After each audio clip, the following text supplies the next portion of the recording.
Good morning, everyone. I'd like to call this meeting to order and welcome you to City Hall and to our council chambers. This morning, I'd like to welcome Pastor Steve Lopez with Koinonia Church to give our invocation.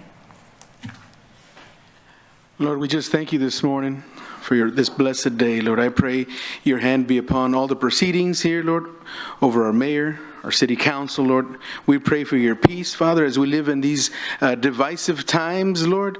We pray that that you, being the Prince of Peace, would come to reign in everything we do here in this place today. We give you honor and glory, Lord. Be over our city, our state, and all of our country, Lord, during this time, Father. We thank you, Lord. Be the one in charge, in control of all things. We give you glory. In Jesus' name we pray. Amen. Amen. Thank you, Pastor. And today our Pledge of Allegiance to the flag of the United States and to the Texas state flag will be led by Arsenault Arnold. She is an 8th grader at Incarnate Word Academy. She's on the principal's list with a GPA of 3.72 and higher, and she's a published author. Arsenault? Go Angel. There you go. Go Angel. Good morning, and please join me in the Pledge of Allegiance. I pledge allegiance to the flag of the United States of America and to the republic for which it stands, one nation, under God, indivisible, with liberty and justice for all. Please join me in honoring the Texas flag. I pledge allegiance to the flag. I pledge allegiance to Texas, one state under God, one and indivisible. Arsenault, thank you. Good job. Yes, sir, ma'am. Ms. Huerta, would you please call the roll? Mayor Paulette Guajardo. Present. Excuse me. Council members Roland Barrera. Here. Sylvia Campos. Here. Gil Hernandez. Here. Michael Hunter. Here. Jim Klein. Here. Mike Pesley. Here. Everett Roy. Here. Dan Seckley. Here. City Manager Peter Zanoni. Present. City Attorney Miles Risley. Here. Mayor and Council, a quorum of the Council, and the required charter officers are present to conduct the meeting. Great, thank you, Ms. Huerta. We'll go on to Section E, which is our City Manager's comments and update on city operations. Mr. Zanoni. Yes, ma'am. Good morning, Mayor and Mayor, members of the Council, and the community. We have 2 items on our City Manager report today. The first is to provide us with an update on our budget process. We're nearing the final stages of the budget for the city for the fiscal year that begins October 1. And we have a PowerPoint that we're going to place up here, and I'll highlight some of the activities that we have done and then what's coming next. And then after that presentation, I'll give a quick update on Labor Day, the Labor Day holiday. So here you can see that we've had a pretty robust budget season this year. The budget focuses on property tax relief, eliminating fees, and focuses on our basic services to include police, fire, streets, and employee investment. And so to get to today, we have held seven community input sessions, which is 2 more than we normally do. Normally we go to each of the 5 city council districts, but you can see here we held 2 in City Council District 1, one nearer to the downtown area at Brewster's, and then we had a special one at the Railroad Seafood Brewery on Wednesday, August 21. That's a great facility up there in Cal Allen, so we had a good, robust meeting there. City Council District 2 at the Terrace, City Council District 3 at Moyer, and then we held 2 in City Council District 4, recognizing that the island is a little different geographically than Flower Bluff, and so we held the Flower Bluff one at Fun Trackers, which was really well attended. That picture on the bottom you can see there, a lot of people that had a lot of good comments and feedback. And then we had a special one on the island at Dock Seafood, which was well attended as well, and proves that we do need to spend time on the island in addition to the mainland on Flower Bluff when we talk about City Council District 4. And then we had our normal large crowd with City Councilman Hernandez at the Del Mar Oso Creek campus. So that was one of the best facilities, real good turnout and good dialogue, good exchange with the community. So you can see here, if this is your first time hearing about the budget, we changed up the format a little bit this year to have them at more relaxing locations where whole families could come, like fun trackers. And so just as we thought, the adults came and gave us input, and then as we could see at the end of the meeting, they were there with their family, their kids, and the amusement section. So just trying some different techniques to continue to engage the community. So on the next slide, we can see that this budget calendar includes 5 workshops with the City Council, and the City Council has done a great job going even beyond the 1 o'clock calendar on most of these, getting some good questions and feedback from the department heads. We've been holding them every Thursday, beginning at 9 and concluding well past 1 o'clock. And so Budget Workshop 1 was over our water and wastewater operations and the rate proposals. Budget 2, we provided early on, after hearing feedback on the budget, some alternative budget recommendations, and so we went over those on that August 8th meeting. Then we heard from libraries, code, Parks and Rec, and we talked about employee compensation, including employee benefits, healthcare in particular. And then workshop number 3, solid waste, our roads through Public Works, Animal Care Services, and then the Health District. And last week we had our 2 signature departments that comprise 50% of our budget. That includes police and fire, and then development services as well. This Thursday, 2 days from now, we'll have our 5th workshop that will include the other side of our budget, which is our capital investment in big infrastructure. So that'll be Thursday, as well as the hotel occupancy taxes.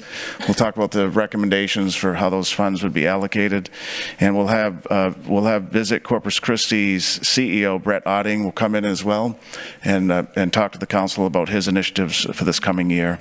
And then very importantly for this Thursday, we'll go over the potential amendments that we have been tracking on the budget. This is where we would restore some of the recommended reductions and any other amendment that we're tracking to date based on 1, community input, and then 2, City Council feedback through the workshops. So that'll take place on this Thursday. The communication in this budget, because this budget had some challenges that we hadn't recognized in the past couple of years, we over-communicated and used some different techniques to make sure the community is getting accurate information and reminded of what is in the budget. And so I have been doing videos on the budget, anywhere from 3 to 7 minutes, to highlight each week's events. And so those have been well received by the community and our own employees. We've been sending them each Thursday morning to our 4,000 employees. So 3 of 4 will do a final one to be released late Wednesday. That'll focus on the capital budget. We're going to show you 11 extreme, robust projects across the city, everything from our Bill Witt Aquatic Center to an Owen Stevens treatment plant, Clearwell, as they call it. I wrote with the assistance of the team an op-ed, and we want to thank the Caller Times for publishing that last Sunday, just framing the budget. And then we also have, this budget office has done a great job in setting up and then maintaining through this entire process a website that has not only the budget documents in total, but every presentation we've given and more is on that website. So anybody who wants to learn more about the budget can go to the city's main website, and you'll just scroll down a little bit. You'll see a separate click for the budget website. And then also, we're going to go over this Thursday, and we already submitted it to the council, but we have the first ever report card on the performance of the current capital budget. And so when we say we're going to do something, we hope to be able to do it. And there's sometimes things are out of our control, like unforeseen circumstances, or we have to rebid a project. But that report card is a good tool, and we want to continue to do that moving forward. So that'll be discussed this Thursday. Now, one important thing, and Rebecca is here, and our human resources team, is we've heard information and misinformation on the reductions that we've done. And so we want to make sure the community understands the facts, and that is that in this budget, and nothing's final yet until council considers the first and final read on the budget, we did recommend eliminating some positions, both that are filled and some that are vacant. And if you look at the right side, there's a lot of numbers here, but this just shows where we are. But the main takeaway is this, is that our goal is that there will be no job losses and there will be no layoffs. So that's a goal. We think we can make that goal because we're working hard at it. And so in the budget that we look at that have those potential amendments that I recommended to council the Friday after I proposed the budget, that includes things like restoring the Garcia Library, restoring the OSO Learning Center, restoring some code compliance positions. We're looking at 28 positions that would be filled that would be still considered for reduction. Of that amount, we've met with 27 of the 28. There was a late ad that we still have to meet with that employee from the library presentation. The key number to look at is the second from the bottom on the right-hand side. 24 of the 28 positions already have been placed in another job, a similar job in the city. So that means 24 positions where we're eliminating them to save those dollars and be more efficient. 24 of the 28 are placed, and there's no job impact.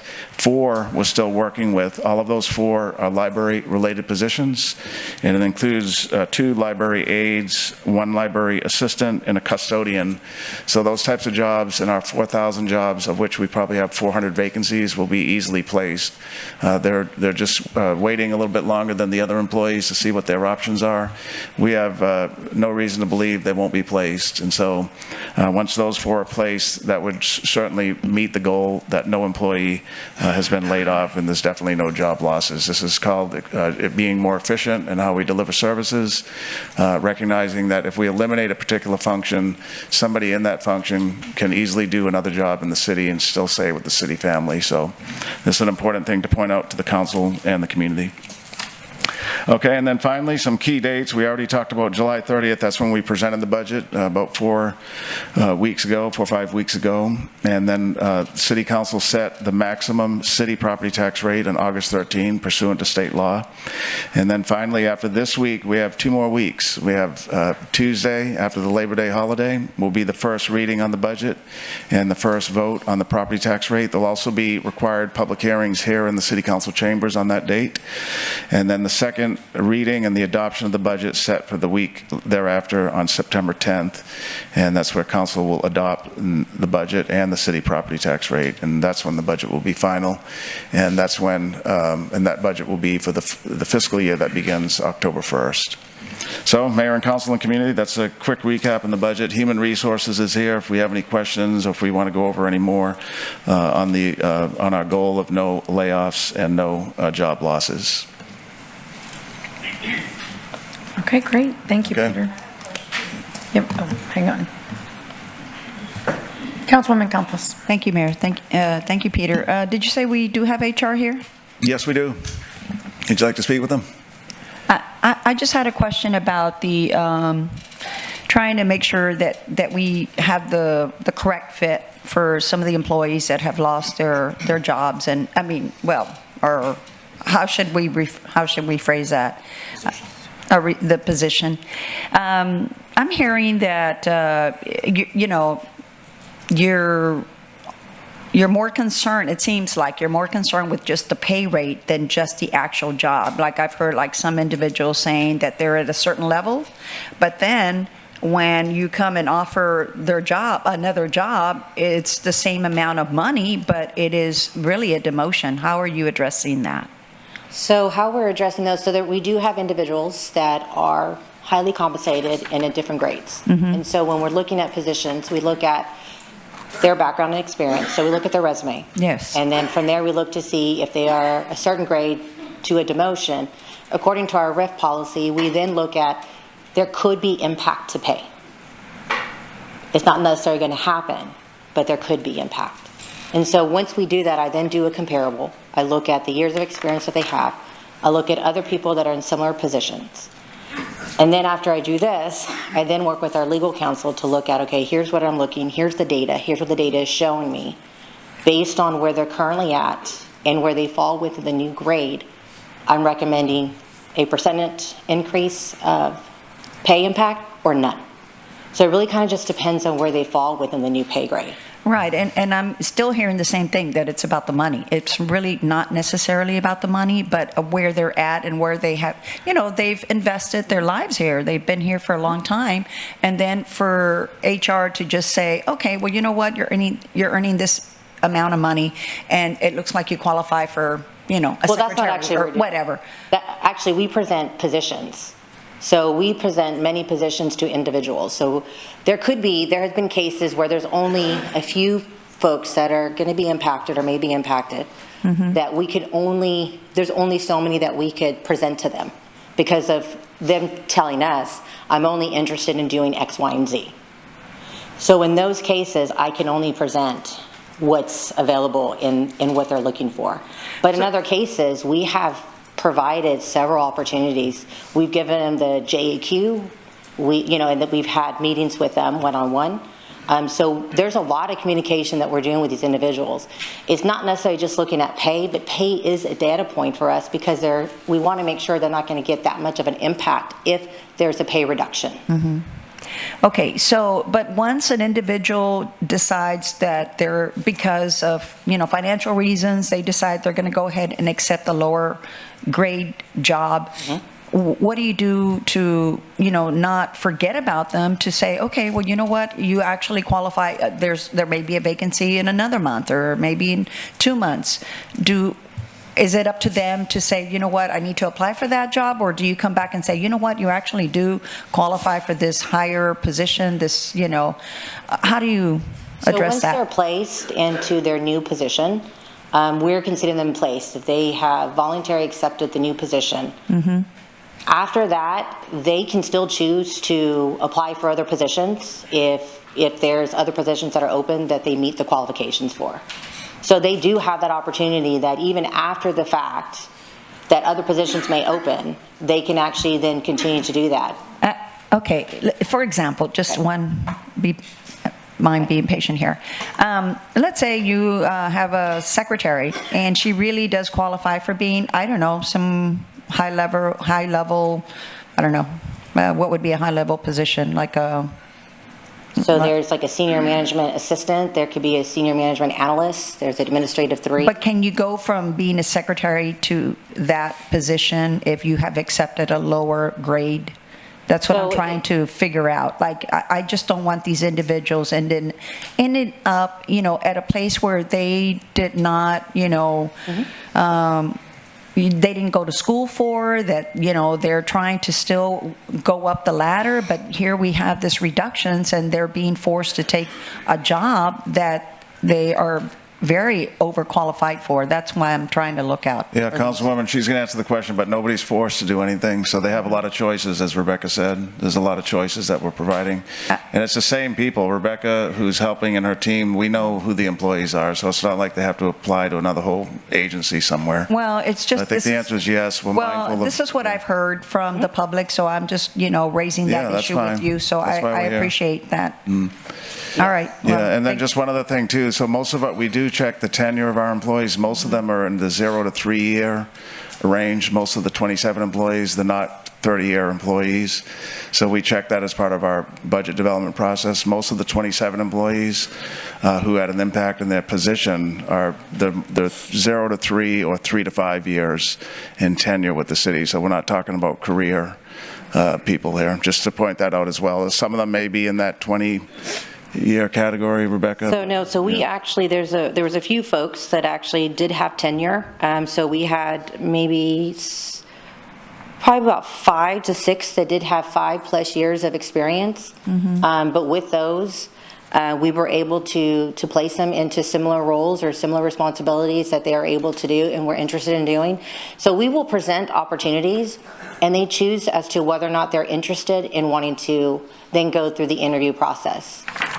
And then we will make them the offer, and then they can choose to accept the offer. Okay, so it is up to them. It is up to them. We do not force them, no ma'am. Yeah. We just present the opportunities. I mean, I feel like I know these people like the back of my hand because we've been working with them since July 30th and really trying to understand. They have met with my HR team, my recruiting team, and have practice on their resume, how to actually do interview because they have not interviewed before. Trying to make sure they understand the position itself. So we have tried to make sure that they're not alone, and that we are here to help them because our goal is to place them. Okay. But I can't force them on that end. But we do have 3 folks that have not asked for our assistance, and we have emailed them, we have called them, and they have chosen not to at this time. Okay. They could be waiting until the budget's finally approved on September 10th. Okay. Thank you, Rebecca. Of course. Councilman Hunter. Thank you, Mayor. Mr. Zanoni, from your report, you mentioned the 400 employees. So is that report only focused on full-time and not part-time employees? Yeah, so 400 is the average, is probably the number of vacancies that we have. We have 4,000 employees with a 10% average vacancy rate. So those 400 positions are vacant. And that was to say that of the 27 that whose position is being reduced or potentially reduced, there's a lot of opportunity. 27 people can use 400 positions. Yes, sir. Find that compatible. Thank you. Yes, I guess sir. what I'm getting at is what is the update on all the part-time positions that we have suggested we will be losing? Yeah, so if there's any part-time, they're within that 27, and it's a similar story. Okay. Yeah, of the 27, let me look real I quick think there's here. about 2 part-time that are within the 27. Yeah. So we'll be working with them to look at other part-time positions. If they're interested in working full-time, we'll actually work with them as well to see what full-time positions that they'd be interested in pursuing. So the OSO Wetland Reserve part-time positions we're looking to reinstate? Yes. Yes, Good, thank you. yes. Councilman Pusley. Yeah, thank you, Mayor. Rebecca, thank you very much for all the work you're doing in helping place staff members here at the city. And in many cases, it may be a step up for them from where they are, but hopefully that works out. And Peter, I just want to make a comment. There's 2 things that I'm concerned about. And number one is I'm not going to vote to support any budget that cuts staff members.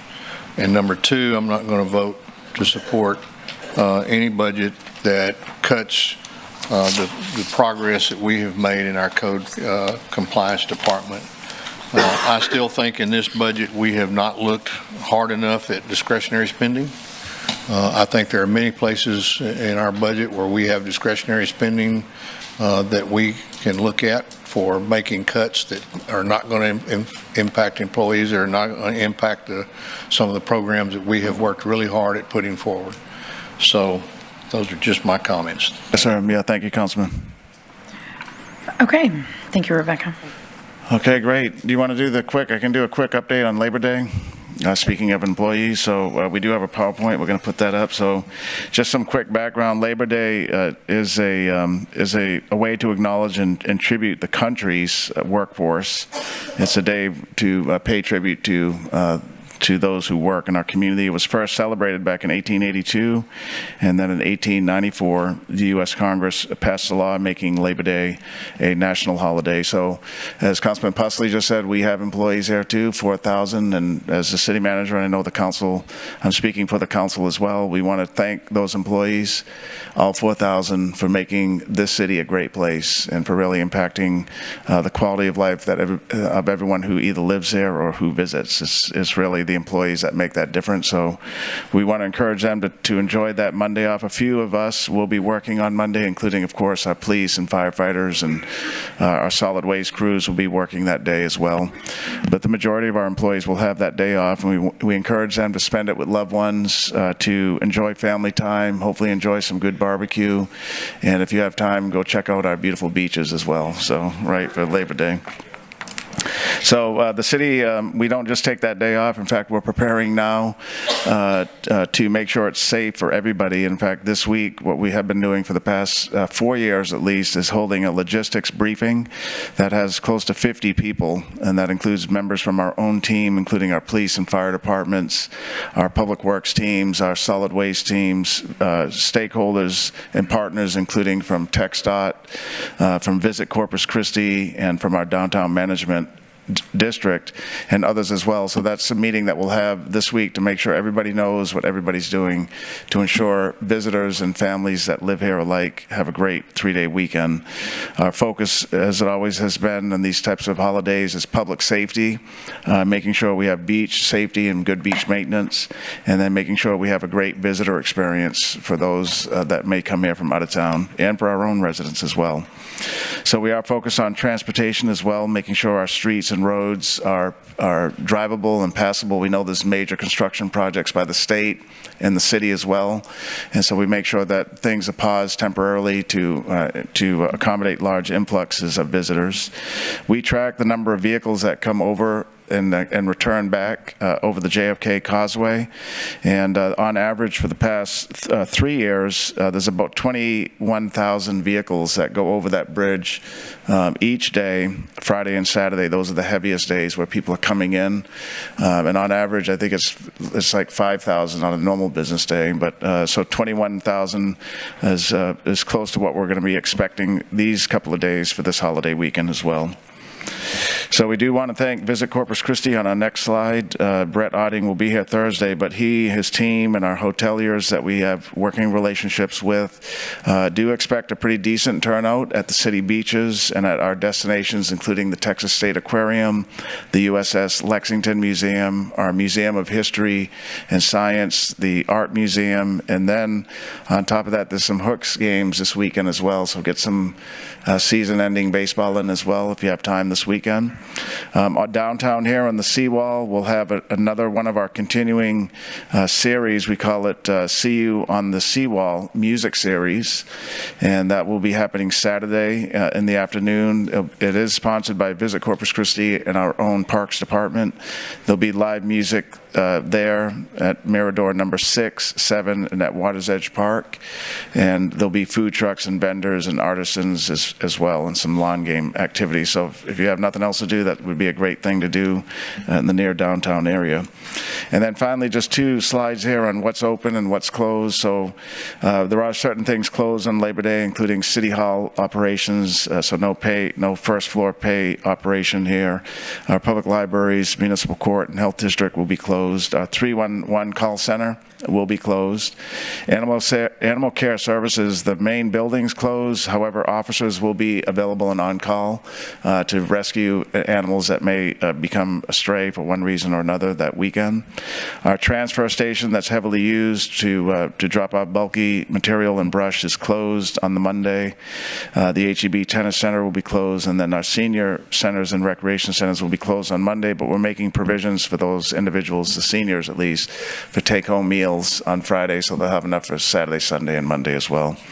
And then what will remain open is on Monday, if that's a normal garbage or recycling or bulky pickup, that will stay in place, no change.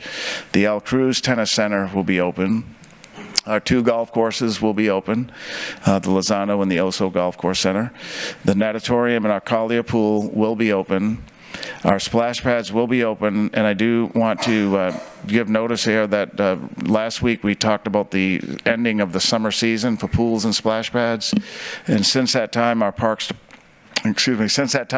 Department with Heather Holbert, our Assistant City Manager over Parks, has been able to extend the splash pads until October 6th, so additional month's time is achievable in the budget, and there's no lifeguards needed, and the operational costs aren't that significant.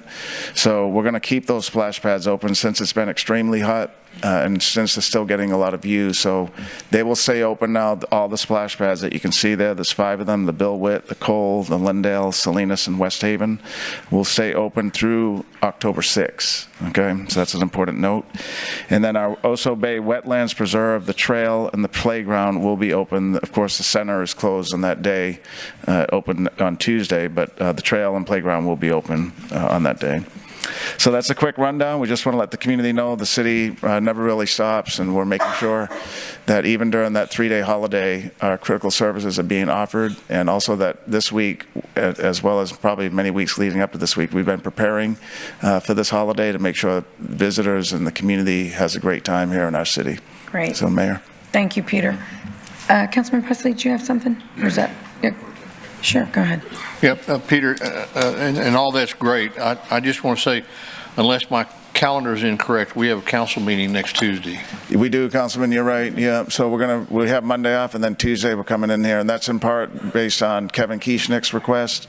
The tax assessor collector from Nueces County wanted us in the past couple of years to get our final tax rate in to him so he can send out the tax notices in a more appropriate time. But that's sort of unfair. You're just talking about city employees. It's kind of because there's a whole bunch of people who have to help prepare a lot of things so that these meetings take place like they're supposed to, which means there's going to be a number of city employees who won't get Monday off. No, they'll be working. As an example, our our agenda that we normally post on Monday for the council, we'll be posting it on Friday. So any type of city hall, any type of support staff at these meetings on Tuesday, they'll be off. We prepare in advance leading up to Friday. There are some employees, though, that will be working, as I mentioned, police and fire, animal care. So what difference is it, why is Kevin wanting us to meet on that specific day? Yeah, because he needs every other taxing entity is providing their tax rates before we would be. The alternative is to first read on the 10th and second read on the 17th, and that's too late for his mailing of the notices. So for the past 3 or 4 years, we've kind of backed up our budget calendar, so we get those tax rates into him by that second week in September. Okay. Yes, sir. All right. We appreciate his support. I mean, we're doing this, as you mentioned, so that's a good example of it. We do appreciate reciprocal support here at the city from our elected officials. Thank you, Peter. Okay, so as we proceed to item F, public comment, I'd like to take just a moment to emphasize the importance of the business meeting that we're in today. We handle significant matters concerning taxpayer dollars, making it imperative that we uphold the highest standards of decorum and adherence to our policies. Our core principles of openness, transparency, and inclusiveness guide our actions, and we aim to achieve them while respecting our city council policy, which has been in place for over 30 years. Public comment serves as one avenue for communication, but it isn't the sole method. You can also reach your council members or members of this council by way of phone call, emails, or even scheduling an in-person appointment. So with that said, let's proceed to public comment, keeping in mind the importance of decorum and adherence to this policy. Before we begin, I'd like to ask City Attorney Miles Risley to review the council meeting rules of decorum. These rules will also appear above on the television screens for our audience's reference.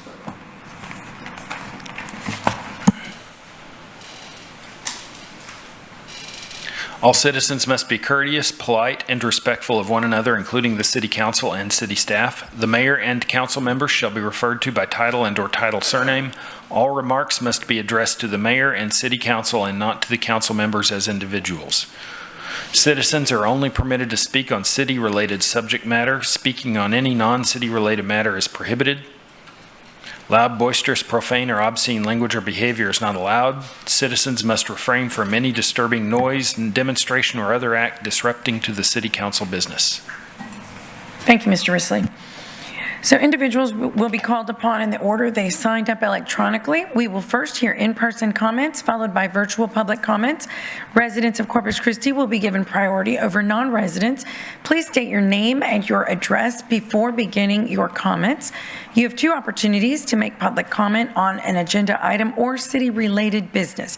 First, at its present time, and second, when the item is actually heard. Please select one option. Citizen comments are limited to 3 minutes, while non-resident comments are limited to 1 minute. A visible timer positioned near the city secretary's desk will assist in managing that allotted time. Upon completion of the allocated time, a buzzer will signal the conclusion of your comments. If you have a petition or any relevant information, please present it to the city secretary before speaking. So we will start with Bob Catalano.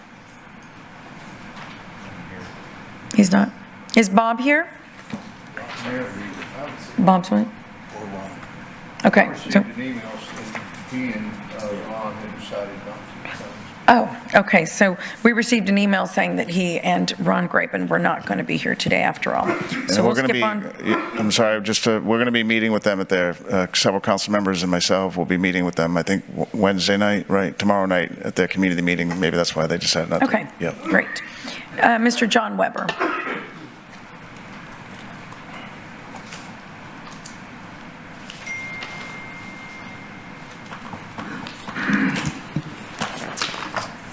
John Weber, 6009 Naples Street. Over the past about 8 months, community members from all walks of life have spoken regarding industrial district agreements, so-called IDAs. Their comments have been overwhelmingly in favor of the city annexing the properties. I'm sure each person that commented regarding the annexing of these properties has their own reasons. My reasoning is threefold. Number one is fairness. Homeowners and small business owners can't have an IDA with the city and have their taxes reduced. Number two, I will use this presentation shown to the City Council in 2022 as one example.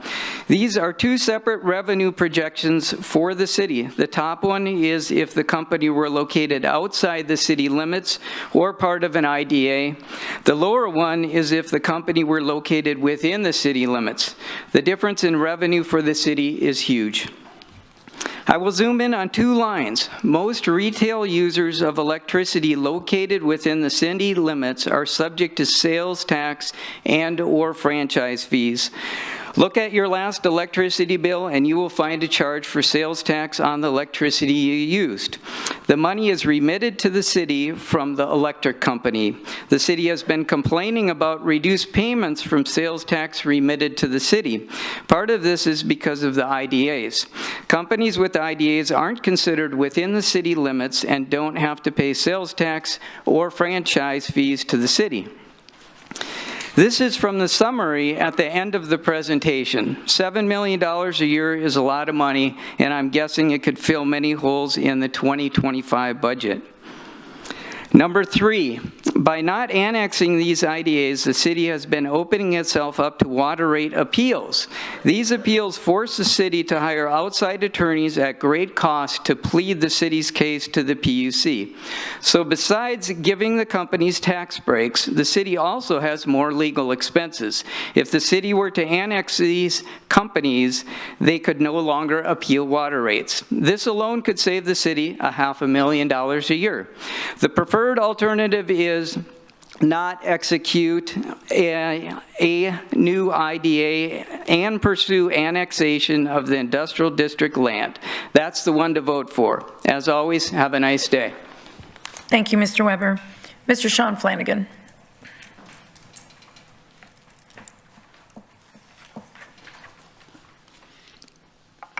Good morning. I'm Sean Flanagan. I live at 4218 Herndon Street. I was on a group that put forth a petition to request a revision of the COVID-19 informed consent rule because they're sadly out of date. They do not reflect the latest CDC information. As a result of that, we had an hour-and-a-half meeting last night with city staff and the city health department. I thought it went pretty well, and I thought we were making progress toward getting to common ground. So I was kind of surprised when last night, the city manager put out a statement saying the city would recommend against any change in the informed consent rule. I wish to point out three things about that statement. Number one, it does not say that it would be illegal for the city to make changes that we requested. It makes no rebuttal of the extensive legal brief that the Citizens Defending Freedom lawyers presented to the staff concerning the legality of making that step. Two, it does not say the information that we request to be given to all people is not correct. It comes directly from the CDC website. In other words, we've got a situation where we've got the legal right to inform people fully of what the CDC says is the problems with these vaccination shots, and what the information we put forward is correct. It comes from the CDC. So my only conclusion is that this statement is actually a political statement. For whatever reasons, I can't speculate, the city staff has taken the position that they do not want the people of Corpus Christi fully informed on what are all the side effects listed by the CDC if they come forward to get a COVID-19 vaccination. The good news is next week or the next time the city council meets, it will be on the agenda, and you will have a chance to allow the people of Corpus Christi to be fully informed of all the medical information that the CDC has stated are the adverse side effects of receiving a COVID-19 vaccination. This is very simple. I don't want to speculate on why the city staff would not want the people of Corpus Christi to know this. I can only say that and ask you to think about this when you're considering your vote next week. Has there ever been a time when experts were wrong in giving out COVID-19 information, such as closing schools, closing churches, 6-foot rules? All of those were found to be wrong. As a council person, has there ever been a time that city staff's recommendations has been incorrect or not quite all there? If you look at the facts, if you look at what's right in front of you, and last week we provided you the information on our sourcing and where we got the information that needs to be on the informed consent form so that the people in the city can get this information, I hope you vote for the petition. Thank you. Thank you, Mr. Flanagan. Gerald Sinclair? Prefer to address during the topic itself. The item. Yes, sir. Cheryl Martinez?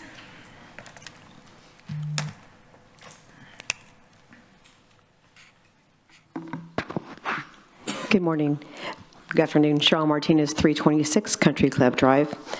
I'm writing to express my concerns regarding the operations of Corpus Christi Animal Care Services. I previously shared with the mayor and city manager last week.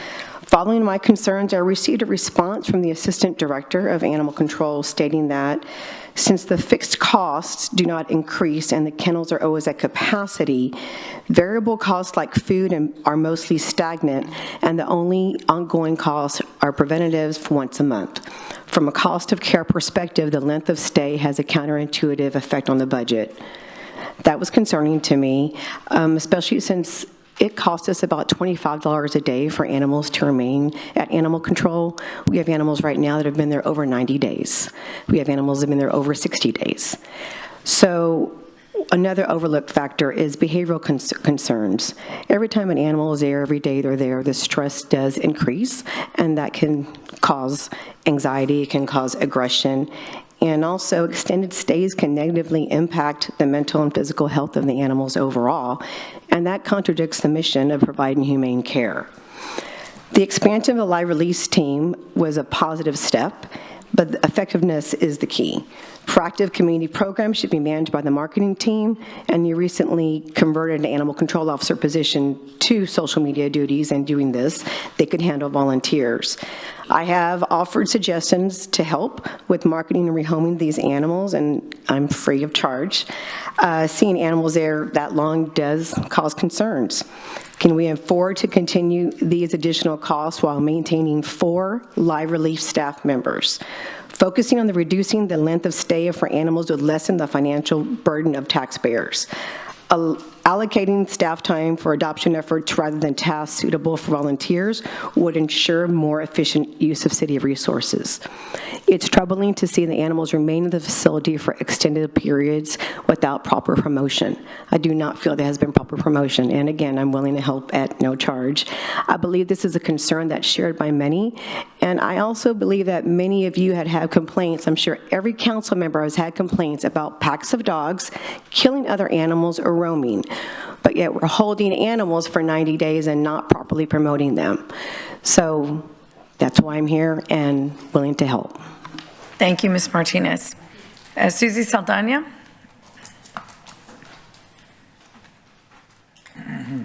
Mayor, can I just add to that we appreciate Cheryl being here, and you and I just met with her last week, and so our animal care is under new leadership all the way from the city manager's office to include new assistant director with over 14 years experience in direct animal care.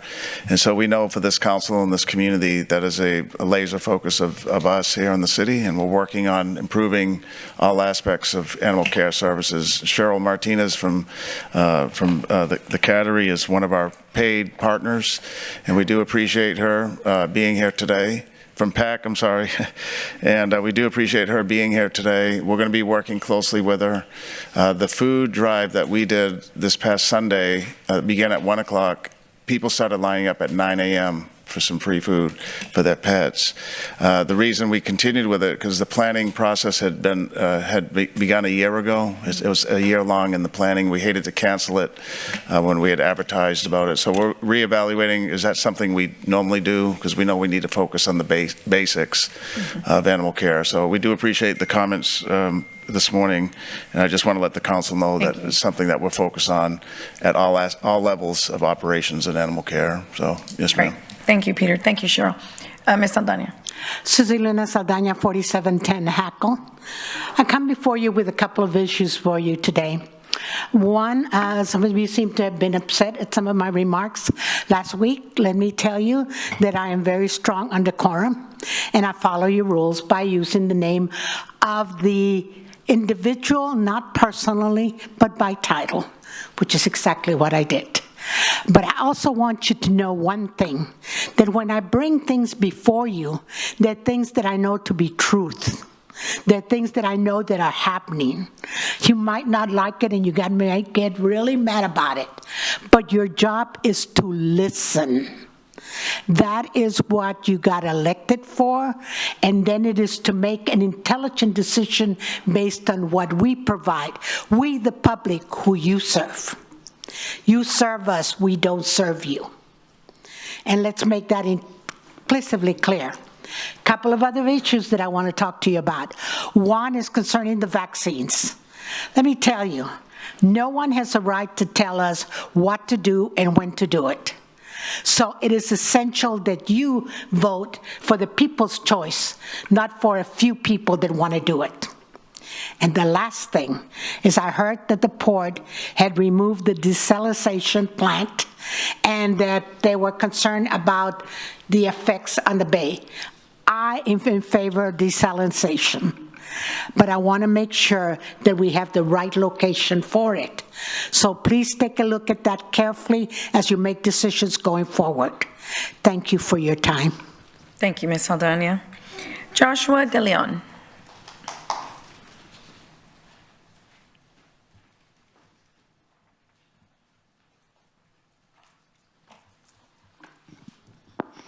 Hi everyone, Joshua De Leon, 5914 Colorado Drive.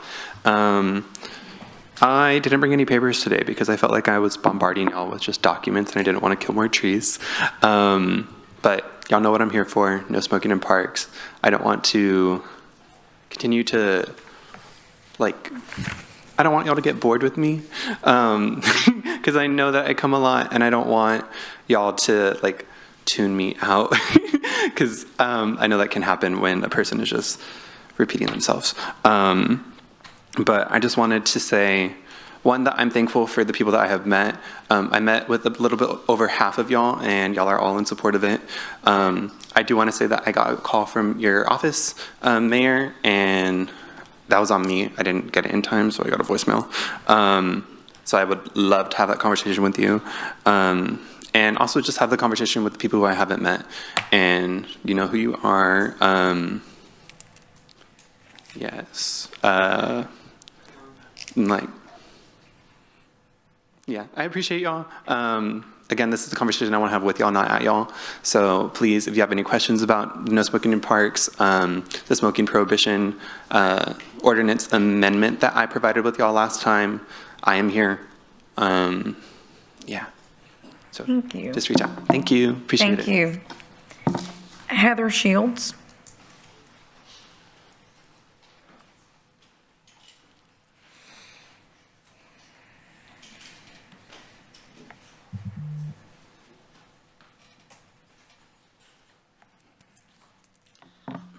Hello. I'm sorry. Hello, my name is Heather Shields. My address is 217 Knickerbocker Road. I just wanted to eye contact just to say hello to all of you. I would like to address the renewal of IDAs, specifically the renewal of IDAs on Refinery Row. I am an Air Force veteran with extensive training in environmental and industrial worker health. When I moved here, I was appalled to find out that Corpus Christi, Texas, is one of the worst polluters of benzene per capita in the United States. What this tells me is that we care about workers, but we do not care about the people that live here. And your job as an elected council is to protect us. Those refineries aren't going away. We know that. I know that they're going to stay here, but you need to do your part and make them pay for being there, which is why the IDAs do not need to be renewed. We do not need more benzene. We do not need more pollutants coming into our area.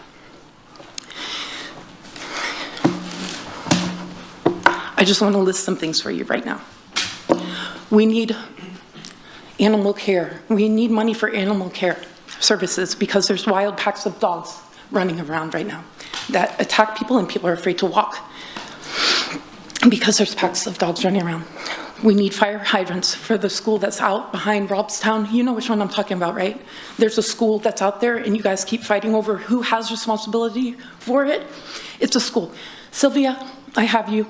I'll email you exactly the school that I'm talking about. You probably know which one I'm talking about.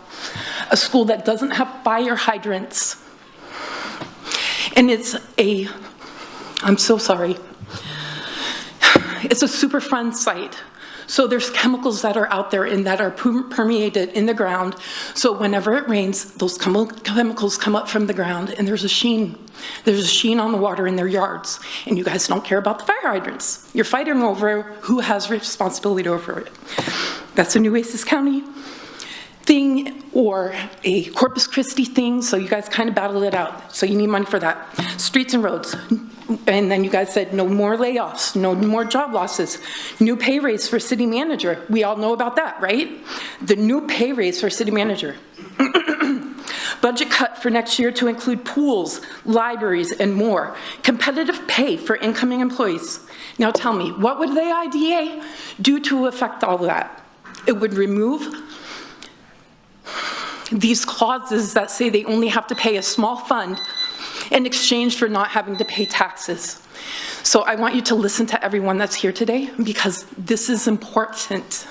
We are not in favor of this. I am not in favor of this. There's a lot of people not in favor of this, and you shouldn't have changed it from September to today. That was dishonest and deceitful. Thank you, Ms. Shields. Al Ariola, Jr.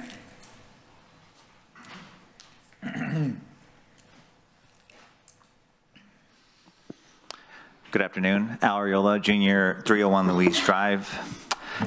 Hi, Mayor and Council. Thank you all for your public service to our community. I am here on behalf of the United Corpus Christi Chamber of Commerce. The companies in our industrial districts generate approximately $1 billion annually in local employee wages and benefits. This influx of income supports local businesses and stimulates economic growth. Additionally, these companies and their employees donate around $20 million annually to charitable causes and contribute over 25,000 volunteer hours in the Coastal Bend. For some reason, I'm out of breath too. This engagement supports various community initiatives and enhances the quality of life for all. IDAs help attract and retain high-quality companies that provide well-paying jobs. The employees of these companies contribute significantly to the local economy by spending their wages on dining, lodging, and shopping, while also paying taxes and fees to our local taxing entities. By utilizing IDAs, the city receives revenue without incurring the additional cost of providing municipal services to these industrial facilities. This results in a financial benefit without added responsibilities. The proposed agreement will generate an additional $500 million annually in revenue for the city. The city plans to dedicate 5% to residential streets and 5% to street maintenance, thereby continuing to chip away at our perennial problem. IDs create a favorable environment for new investments by offering tax incentives, which help keep the city competitive in the regional and national market. IDAs can be used for any type of new businesses, not just heavy industry. In closing, IDAs provide a strategic tool for Corpus Christi to enhance economic development, maintain competitive advantage, and support community growth without incurring additional cost. This proposed increase in the pilot, the acronym, ensures that the city will remain an attractive location for business investment while benefiting from the economic contributions of these companies. The proposed IDA protects the existing industry investment and thereby protects high-paying jobs in our community. Thank you for your time. Thank you, Mr. Ariola. Jumana Abd al-Rahman? Jumana.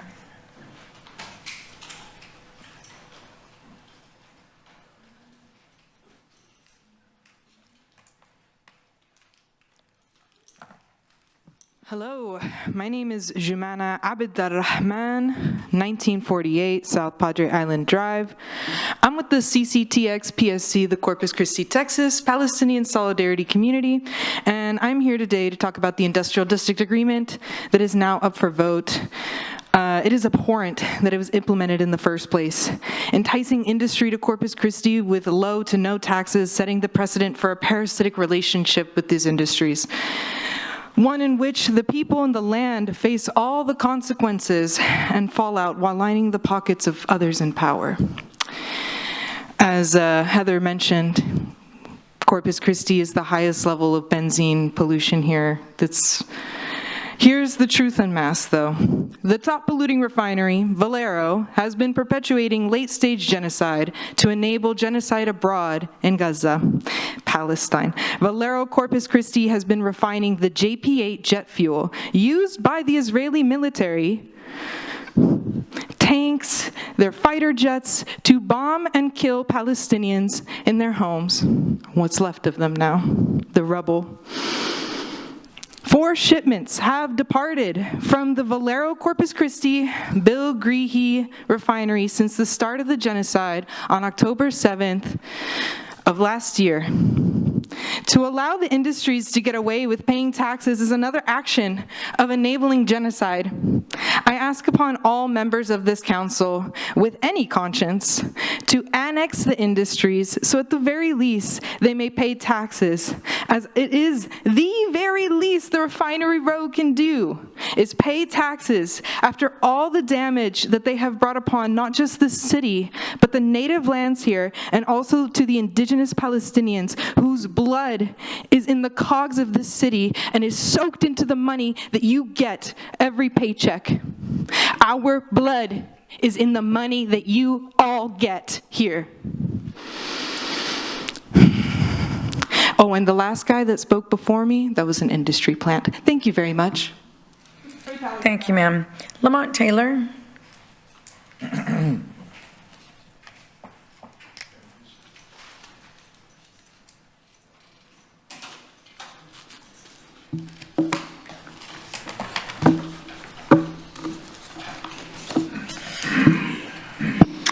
Mayor, City Council, Lamont Taylor, 522 Hancock, Corpus Christi, Texas. I'm here to speak to and about the IDA.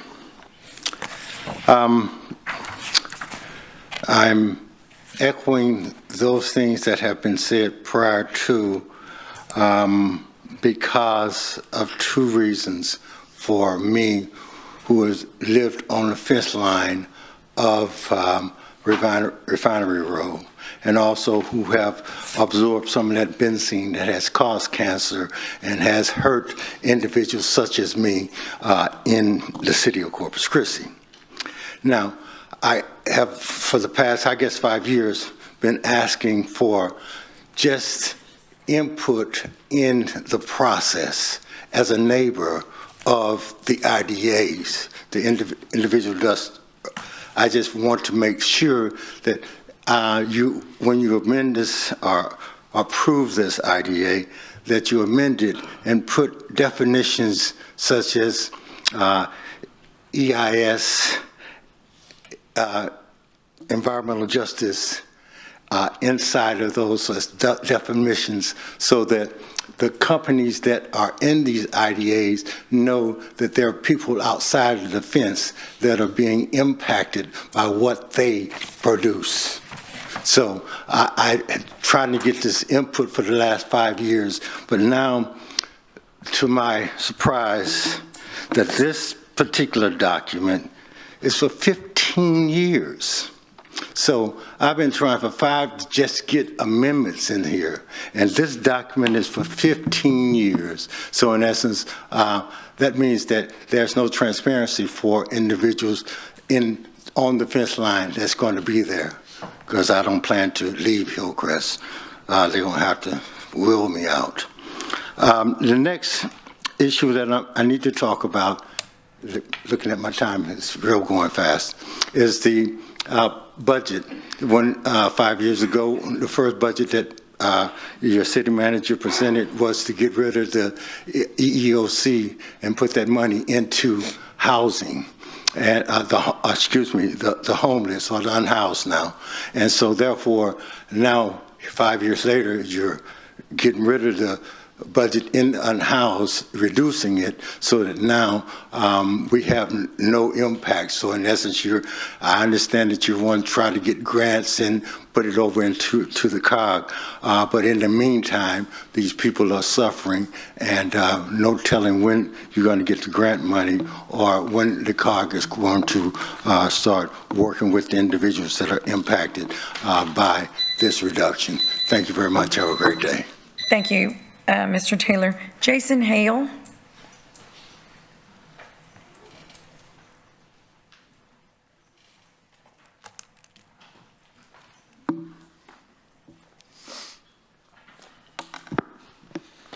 Hi, council members. Jason Hale, 211 Lemming. Can you start the video? So 2 weeks ago, this isn't the right video.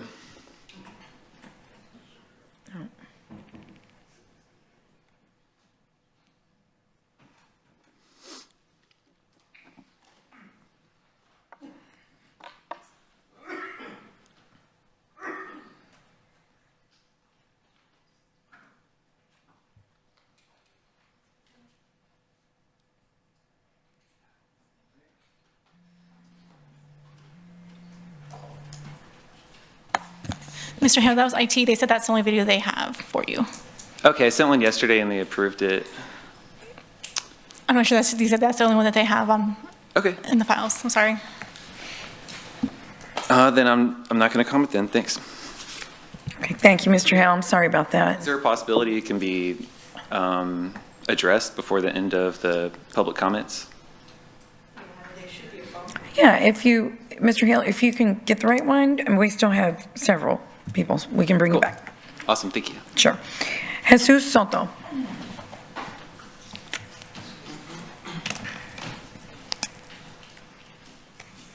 Jesus Soto, 3429 Kilgore Street. Thank you, Miss Susan Hernandez. She's absolutely correct. We put y'all in office. Y'all work for us. I don't know who is in charge of the district where I live, but this goes for that person and for the rest of y'all. I know that when y'all are running for election, we promise this, we promise that, we promise this, and then nothing gets done. What about our streets? I have a 2015 road. My father died and left it to me. And I also only see this reverend man. I used to know David Noyola, Danny Noyola, and all those people here.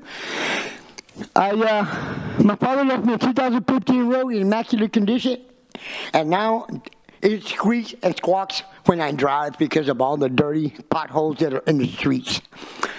Some this big, at least this deep. You can't see them at night because there's not enough light. When are you guys going to do something about fixing the streets? I heard this man say something about the 21,000 people coming over and our causeway. Those are streets that they don't need fixing.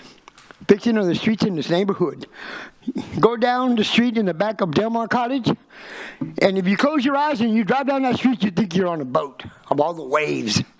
It's ridiculous, man. I came yesterday to try to get some information, and this person said, go to this place. And then I went to that place, and this person says, go to this place. Giving me the runaround when I came here first to talk to the bull with the horns. You know, I'm just a little guppy in the water, but I can turn into a great white shark.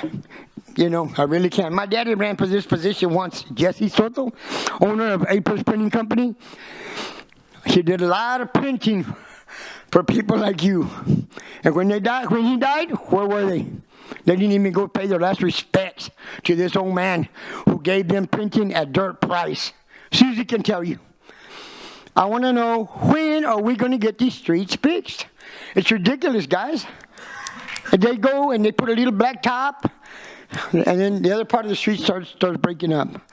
Please, let's do something about those streets, man. I mean, y'all are the ones running for election. I promise I'm gonna fix the streets if I win, and our roads are gonna be paved real smooth. Don't promise anymore, man. Do it. That's all I got. That's all I came to complain about, you know, and do it. Is my time up now? No? No, not yet. Well, I appreciate you all in Ms. Guajardo, but guys, come on, man, do something about those streets. man. It's Mr. Soto, ridiculous. Mr. Soto, I would like, I don't know, I know Peter stepped out. Do we have an assistant city manager that can, there we are in the back. Yeah, oh, we have our streets director. Mr. Soto, I want you to spend a little time, yes, with our streets director, so he can let you know, he can address exactly what we've been doing and your streets specifically. I talked to somebody yesterday, and he promised to leave me a voice message. You know what his professionalism is? He didn't even return my call. Well, he's right. Let's sit down and talk with him. I'm not sure if it was him, but yes, sir. Thank you. Yes, sir. Cheryl Vatsmeyer Rios.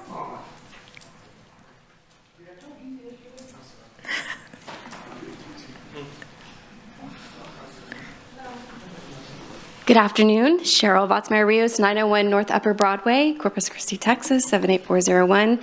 I want to thank y'all for allowing the community to come and voice their thoughts and concerns. It's a big job that everybody has here on this gigantic 4,000 employee team. I want to give an update about the Ritz Theater. I'm super excited about number one, the city backing our project.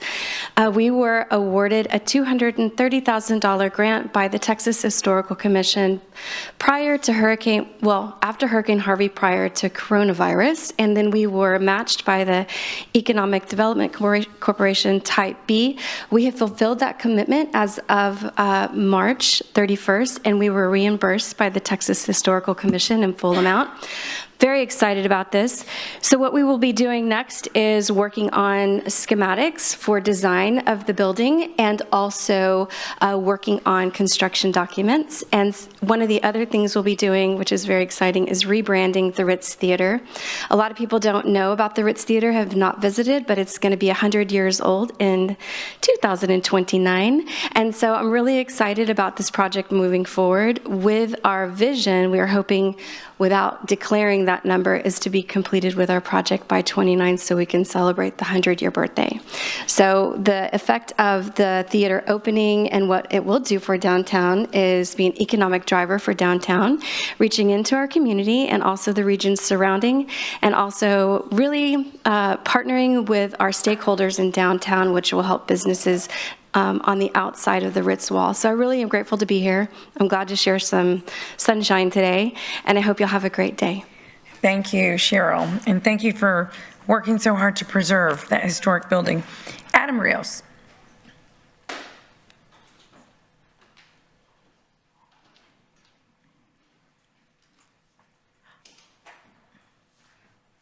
Mr. Hale, we'll get to you after this. Yeah, thank you. Adam Rios, 7301 Tangled Ridge Court. Happy anniversary to my wife.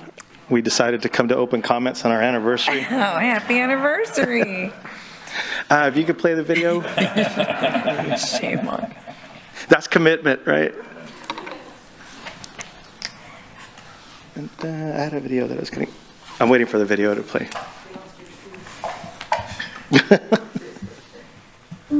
Sometimes when I'm out wandering through the streets of Corpus Christi, I can't help but notice a few things. Maybe it's that new mural downtown, or the sound of a voice that I hear singing for the first time. That classic car you see parked when you're out with your friends. The sights, the sounds, the colors of folks dancing in the streets, celebrating. Or maybe you're just trying to catch that fish. But I love that we're building new things together as a community, moving forward. Because it's at those moments that I stop and realize the infinite possibilities that this city truly has to offer each of us. And all I can think to myself is, stay gold, Corpus Christi. You're worth it. Thank y'all. So this video is a preview of a series that I'm starting. I'm having to learn how to film edit and add all these things, but I'm doing it all on my own, just like my company. But it's starting this fall, and what I'm trying to do is highlight different folks from around the community, allowing them to show all of Corpus Christi, how they see the city, like through their eyes. Everybody sees it differently. You know, I'm going to have somebody from the school board. I'm going to have a police officer. I'm going to have a teacher. I'm going to have a retired veteran. And some people were saying, oh, they're like little vignettes, like love letters to Corpus, and they kind of are. But I think they're really just showing that we can all see the city from different perspectives, but what we all want is what's best for the city.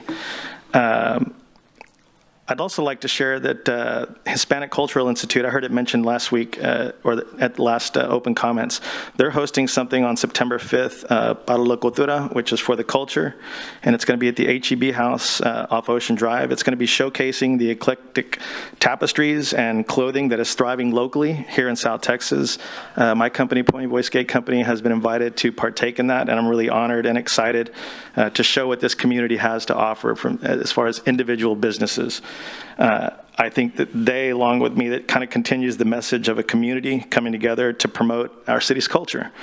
My hashtag, as always, is think global, support local, stay gold Corpus Christi. I hope down the road this becomes popular enough that we can really showcase to everyone what this city has to offer. Thank you. Thank you, Mr. Rios. That was a beautiful video. Rachel Caballero.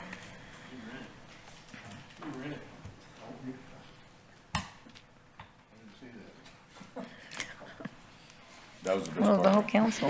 Rachel Caballero, 522 Hancock. I still have not received the list of streets that I was promised 2 councils ago, so whenever y'all are ready to send that, that'd be great.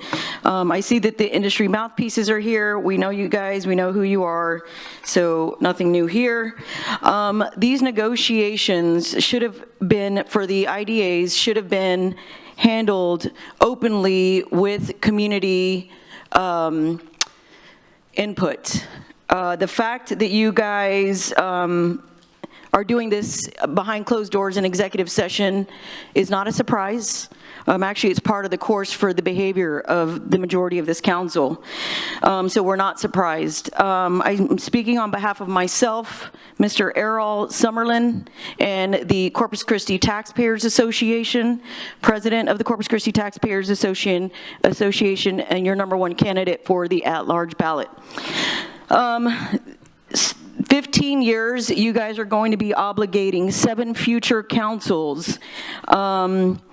As much as you all have complained about past councils not doing their jobs, this agreement should be shorter if it is done at all, because annexation would be a better choice for the taxpayers of this community. We know that about 2/3 of you are sponsored by industry, so we're going to say if you're going to do the IDAs, they need to be shorter. 5 years. Other councils should not be obligated to the poor decision making that this one is about to be involved in. We also do not have control of any future economic, environmental, or legislative changes. 5 years would allow a window to renegotiate these IDAs in case anything catastrophic comes our way. And we, again, industry has proven to be poor partners to this community. Somebody pulled a number out of $20 million in donations. Those donations usually go to, guess what? Yes, nonprofits that are tied to the city of Corpus Christi, because you're not seeing our Little League fields getting repaired. You're not seeing 501c3s that have no association with the city getting funded. All that money is staying within the same group of people. The far field modeling that you guys, that Drew Molly, Peter Zanoni, and Esteban Ramos refused to show this council should be criminal. You all should be demanding all information, whether it's on your side or the community side. All data, you should be receiving all data. And I can't express more the fact that we have a corrupt city manager and city staffers that are lying to us. Fix it already. Thank you, Ms. Caballero. Tony Reyes.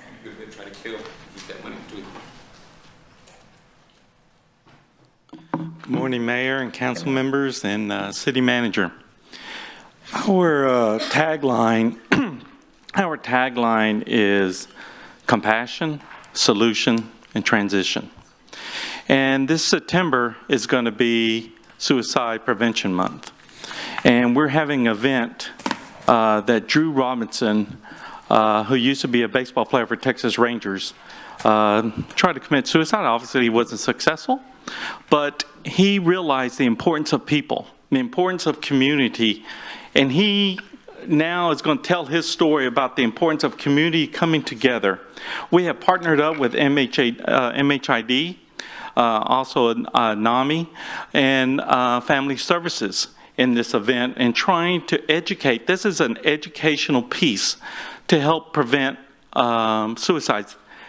It's the third leading cause of death in Nueces County and Corpus Christi. It's the #1 cause of death among teens. We need to be educated, and we have to prevent it. It's gone up to 12%, and it's still going up of deaths in Nueces County and Corpus Christi, and it's going to go higher if we don't do something. So we're there to help. The other thing is we applied for the City of Corpus Christi Housing and Services Program, HHSP, and the Home ARP NOFAS. This is why we applied for it, is for us to educate the community and get them stronger. Help the community to understand about mental illness. Help them understand that if they come to a crisis, we can help them. And a lot of the reasons why people commit suicides is obviously mental illness, but also they have nowhere to go when they have financial crisis. They have nowhere to go when they're looking for housing. They have nowhere to go when they just don't have solutions in life. And that's what we're going to be offering. So I ask you that when this grant comes up, that you look for us and that you support us, because we can make a difference in this community, and we will make a difference. We've already made a difference when it's Beat the Heat. We have given out 250 fans, or when it's Christmas and we give out 300 Christmas trees, or when it's Thanksgiving and we give out to 400 meals. But that's still not enough. But we're there to help people pay their rent, pay their utilities, and to survive and to be stronger in this community. And I thank for each one of y'all for helping us, supporting us, and making a difference. Because without y'all's help, we aren't going to do it. Without the community's help, we aren't going to do it. So thank you very much for what y'all do. I know y'all come with some very tough decisions, but yet you still look for the community, and I appreciate that. Thank you. Mr. Reyes, can you state your name and address for the record, please? Oh, I'm sorry. Tony Reyes, 5905 Harvest Hill, Corpus Christi, Texas. Thank you, Tony. That concludes our in-person public comment, and we're going to go to, yes, sir. Oh, goodness. Mr. Hale, I'm so sorry. Come on back up. Sorry about that. They find your video? Yeah, they found it. Thank you, Mr. Soto. Okay. Cool. So, hi, council members. Jason Hale, 211 Living. 2 weeks ago, John and I presented modeling results from the Port's CC Bay model, explained how the model showed concerning results for the city's Inner Harbor plant and how they could actually be much less favorable if the inputs were updated to match the city's near-field modeling results. You see, models like this are important because they give insight into how desalination will affect the bay. For example, will the brine accumulate to toxic levels of salinity, or will it create low oxygen environments that lead to dead zones? These are important things to know. So last week, the Port Authority announced that it will no longer pursue their La Quinta plant due to its limited scalability and its impact on bay salinity. This conclusion was based in part on the modeling results that I'm showing right now. The port's discontinued project is on the right, and the city's Inner Harbor plant is on the left. What's interesting about these two plants is that even though their outputs are similar, the results are extremely different. Each plant has an output that is around 50 million gallons per day at a salinity around 50 parts per thousand. Yet despite these similarities, the Inner Harbor plant shows much worse results, frequently exceeding the 2 ppt limit that is an industry standard used by the TCEQ and other state agencies in the US. Now, what I want to know is, why is the city pursuing a project that looks worse than the one that the port abandoned? Even council members last week stated how the Inner Harbor plant wasn't the most ideal location and that discharging offshore is the right way to go. Now, city staff will say that the port's model is not a useful tool for the Inner Harbor, but they have failed to explain what makes one area of this model less accurate than the other. The setups are nearly identical, and the model is for the whole bay. So if the port thinks this model is valid for the whole bay, which I think they do, then the results for both locations should be equally accurate. In fact, the results could actually be underreporting the increase in salinity due to the simplified inputs that I mentioned earlier. My concern here is that a poorly designed desalination plant benefits nobody. Failing to do a far-field model using accurate inputs is poor plant design. Using this model, the port concluded that they would have to reduce the capacity by a third in order to be environmentally friendly. How much would the Inner Harbor capacity need to be reduced in order to meet the same requirement? To me, it looks like half or more. That means higher costs per 1,000 gallons, water rates will go up, and if you're pro-desal, public support will disappear, making future projects in better areas less likely. With that in mind, I'm requesting the city to produce a document outlining what makes the Inner Harbor's inclusion in the port's model less accurate than the results for the port's La Quinta plant. I'd also like to request a statement of fact on whether or not the city has confirmed that it will do a far-field model for the Inner Harbor plant. Thank you. Thank you, Mr. Hale. Okay, now I think, Ms. Box, we're going to go to telephone. We have 3 telephone public commenters. Yes, ma'am. We'll go to resident WebEx phone calls. First up is Guillermo Gallegos. Mr. Gallegos, are you on the phone?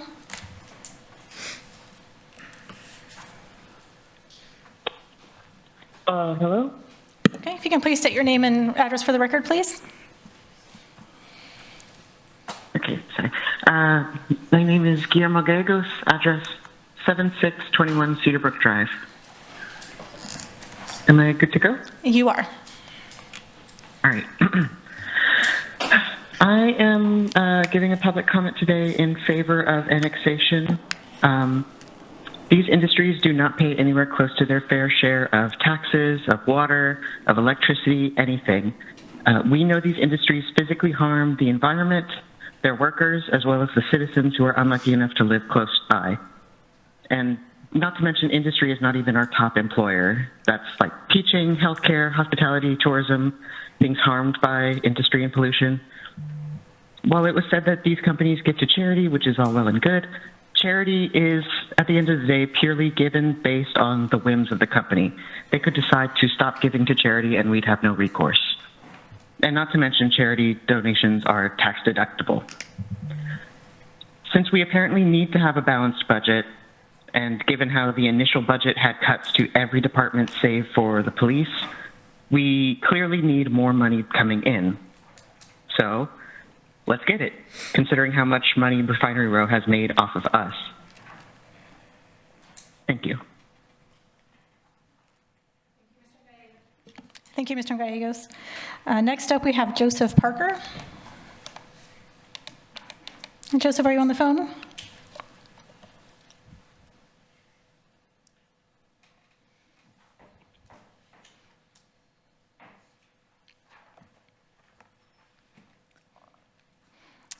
Do we have Joseph Parker on the phone?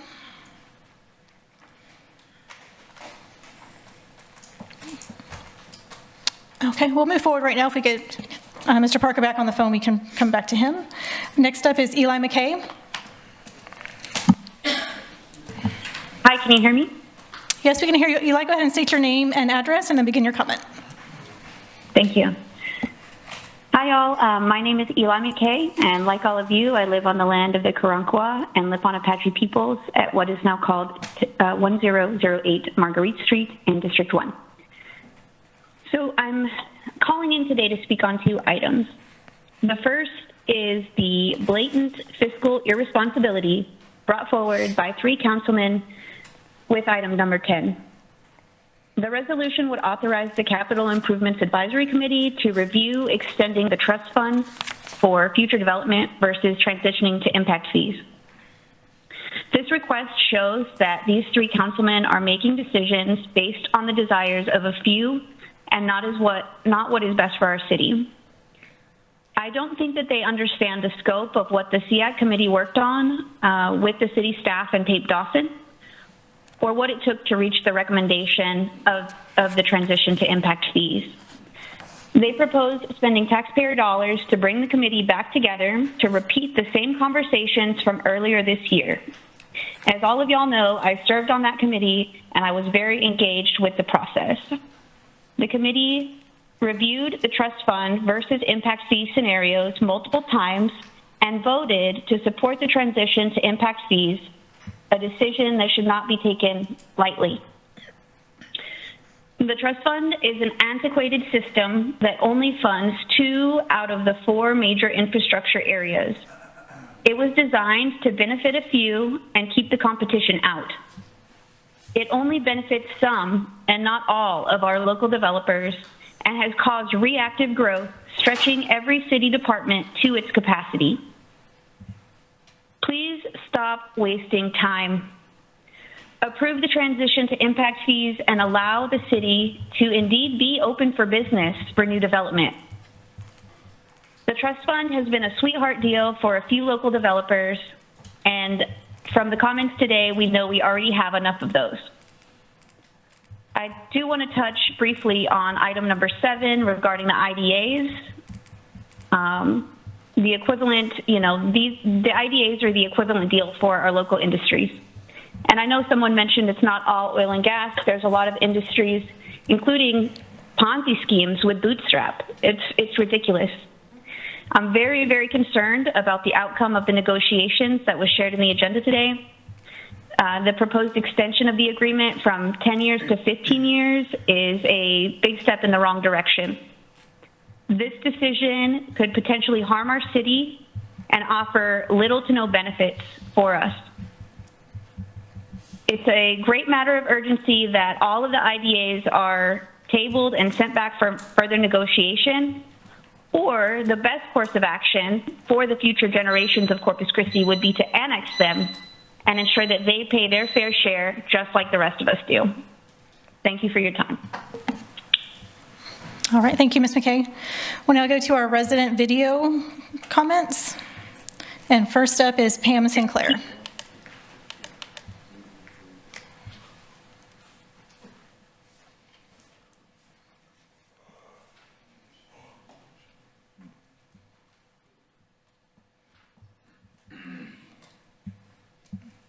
Okay, do we have Pam Sinclair on video?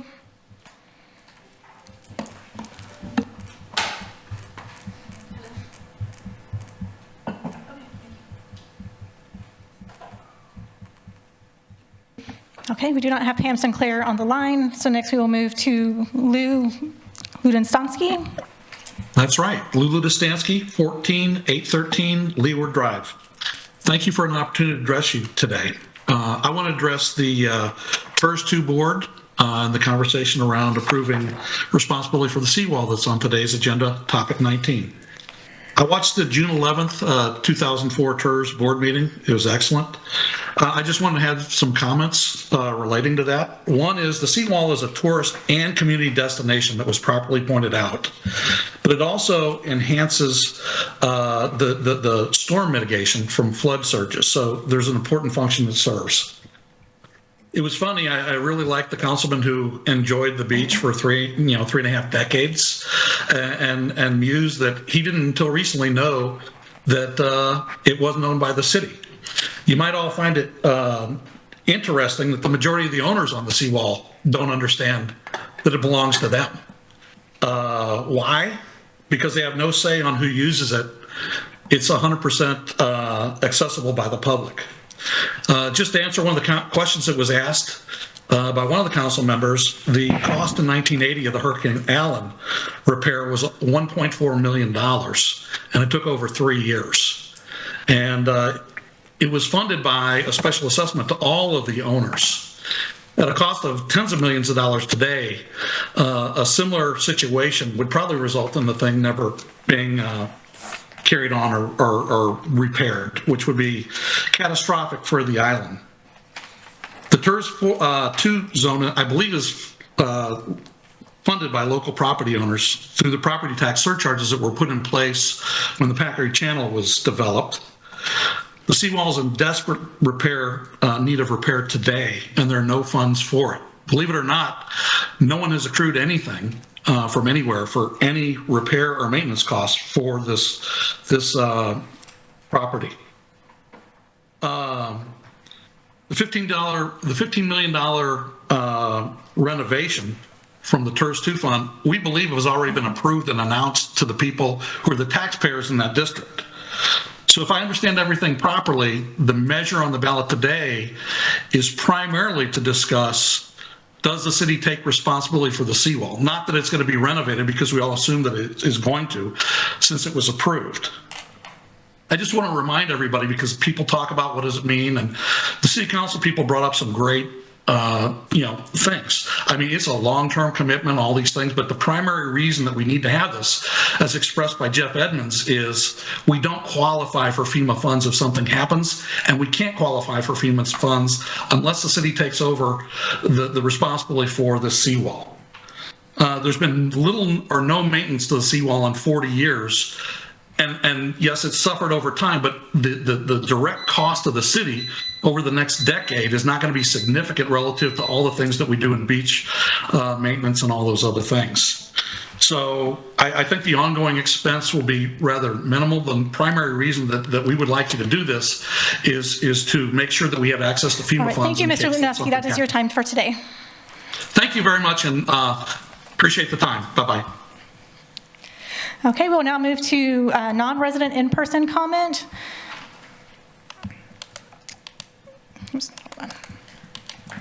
And first up is Mike Culbertson. Mr. Culbertson, you'll have 1 minute to speak.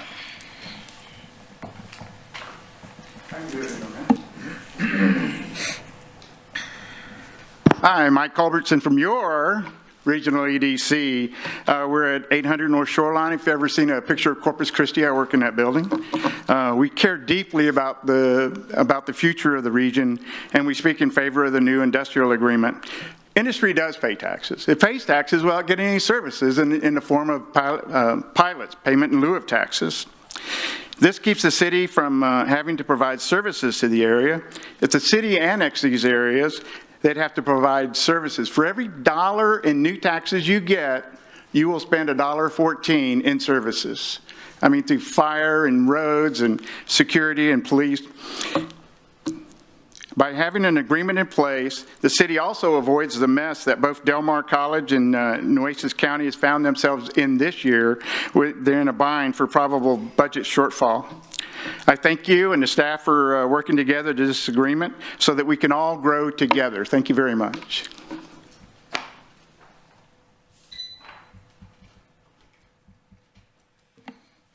All right, next up for in-person, we have Myra Alanis.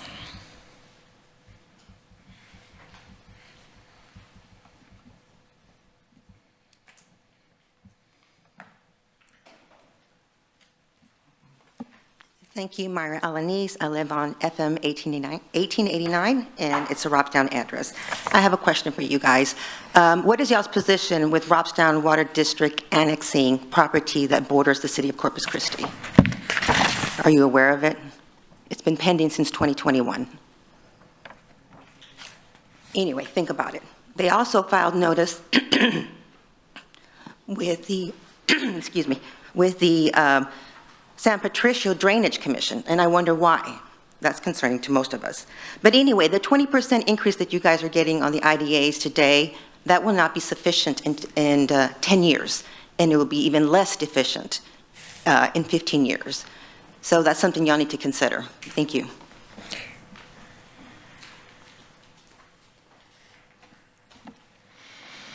Okay, and last we have Maggie Peacock, who's joining us via video.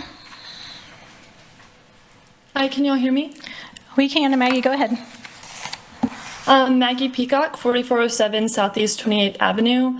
To quote a very good friend, Lamont Taylor, IDAs feed the beast that is the root cause of degradation to our air, water, and quality of life. IDA's original purpose was to encourage industrial growth. The coastal bend is already inundated with destructive industry, impacting the health of our family, friends, and neighbors, as well as our bay, and perpetuating the climate crisis, where Corpus Christi is on the front lines. The original intent of IDAs has been fulfilled. Ideally, we would abolish the IDAs. However, since it is unlikely that this council would do so, we are demanding you send the IDAs back for better terms. Along with this, do not keep discussing behind closed doors in executive sessions. The community has the right to know and understand what is happening. Also, there is no benefit to the city to lock in agreement for 15 years. That's like over 70% of my age. This is locking in 70 councils to this new agreement, which is completely unfair. Along with this, pilot taxes for industries with IDAs should be higher. I mean, it doesn't look like they're going anywhere, and if they are going to keep causing severe damage to the communities and environment, they need to be taxed at 100%. Right. As John Weber said— Thank you, Maggie. That is your time for today. Thank you for joining us. All right, Mayor, this concludes the public comment period. Thank you, Ms. Box. We're going to, let's see, it's 1:07, so let's go to item J, our consent agenda. Is there any request from council to pull an item or for individual consideration? And that's items 3 through 6. Okay. We have a motion and a second. Was there anyone in the audience that would like to pull or speak on any item on that agenda? Okay, we have a motion and a second. Please submit your vote.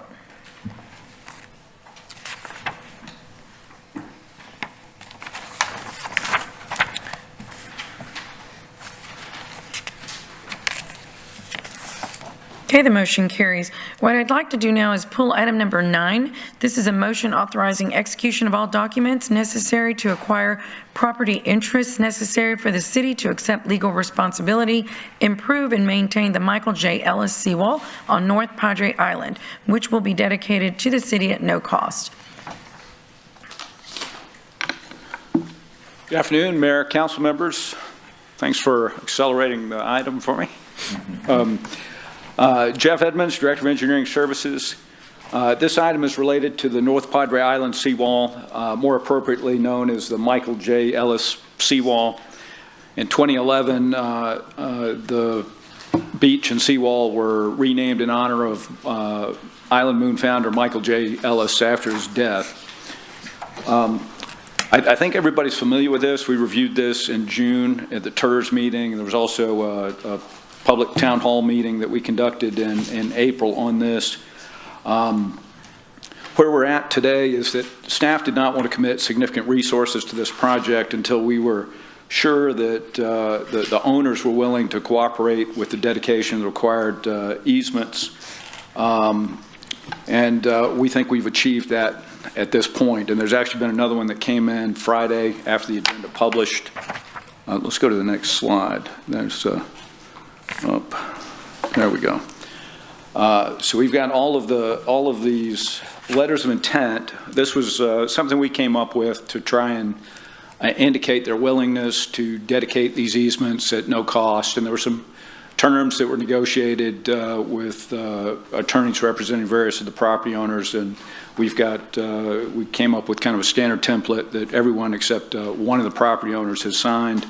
At this point, we don't anticipate that they're unwilling to sign. It's just working its way through the corporate legal folks. So what we're asking today is to grant staff authority to execute all the property instruments provided they're dedicated at no cost to the city, and to agree to accept legal responsibility once all of these final instruments are received. I stand ready for any questions. Thank you, Mr. Edmonds. Councilman Pusley.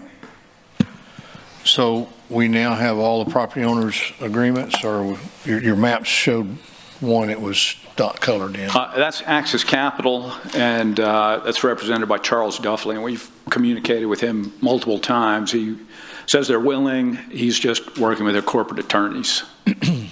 Okay.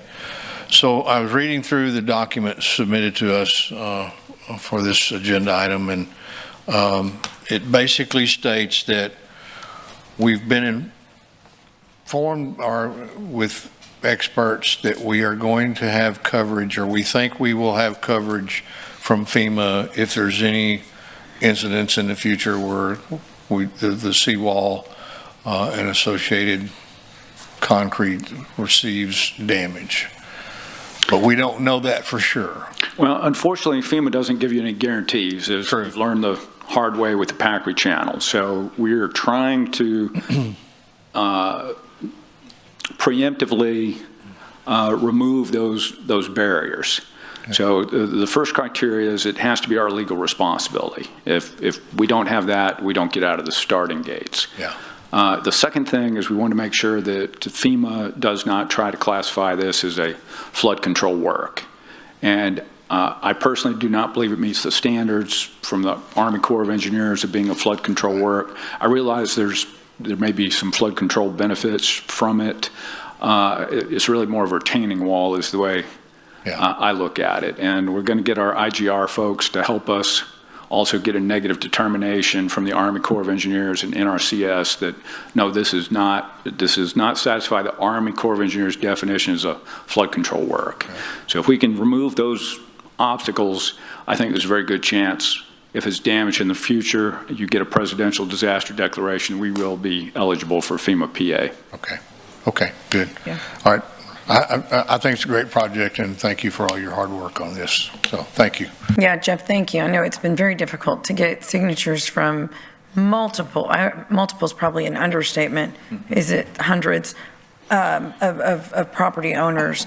But this is a big project, and this really also comes down to public safety because of being able to maintain it and repair it. So this is great, and I think we have monies already allocated, correct? Is it? Correct. This is an approved CIP project. It was in the TERS 2 project plan last year. Right.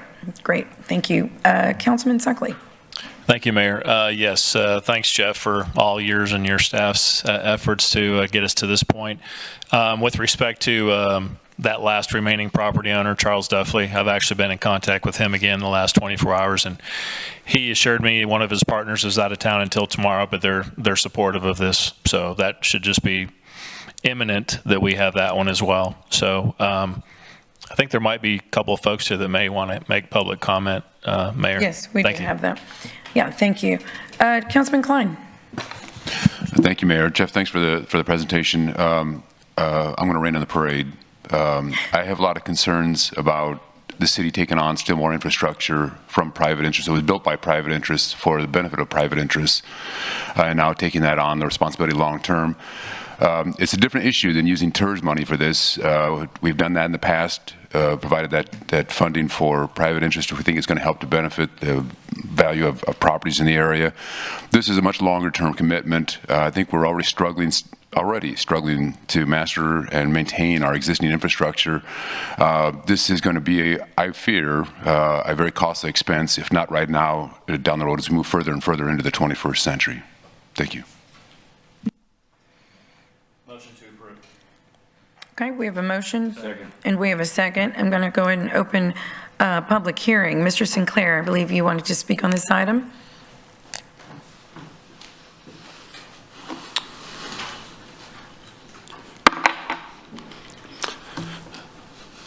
Madam Mayor, City Council members, City Manager, and staff, thank you for your opportunity to speak today. Mr. Sinclair, can you state your name and address, please? I'm sorry. 14810 Windward Drive, Gerald Sinclair. I want to specifically thank Dale Rankin, editor and owner of the Island Moon, Jeff Edmonds, his staff, City Manager Peter Zazonki, and Dan Suckley for their support as we've gone through this. A little background about me is I believe one of the greatest gifts that we can do is our time and our energy in supporting of others. And a long time ago, and it seems like more recently as well, when I enlisted during the Vietnam War era and served later for 22 years, I believe service is one of the things that we do, and I appreciate you doing that for all of us here in Corpus Christi as well. Later as a PTO president, my kids' school, and then now as part of the Gulf Stream as an owner. 2 years ago, began a process to try to find out what I could about the seawall, the way that it existed, not just for the owners of the Gulf Stream, but for all the property owners that along the seawall there. Jeff will tell you that the Gulf Stream was, and we participated in creating a letter of intent that was then circulated and provided by the city, by Jeff Edmond and staff to all of the property owners. And as he mentioned, every one of them came on board and they're at the point now of giving us that letter of intent for the easement to be able to do that. You might think that maybe the undeveloped properties might have been the easiest ones to get to, but actually it was all of the council, it was all the council of owners being able to come together and join and being able to support this and go, because they realize that how much of a benefit this is to not just us as we're along the seawall, but to all our visitors that have come across and that have come to enjoy the beach along there, whether it's the 4,000 plus city employees that come out to be able to do that, whether it was the spring break, whether it's the solar, the lunar eclipses, those things that we've had as we come along this.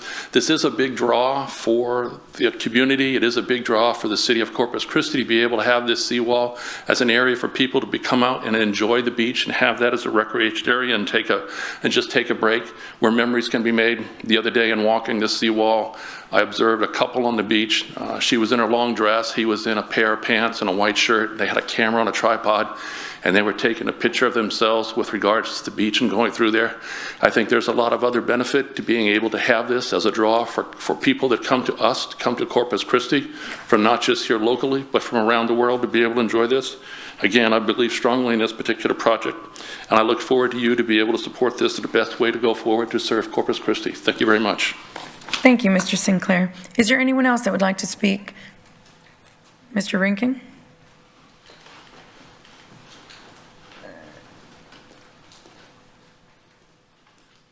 Thank you for letting me speak. My name is Dale Rankin. I live at 13817 Gunwale Avenue on the island, directly behind the seawall.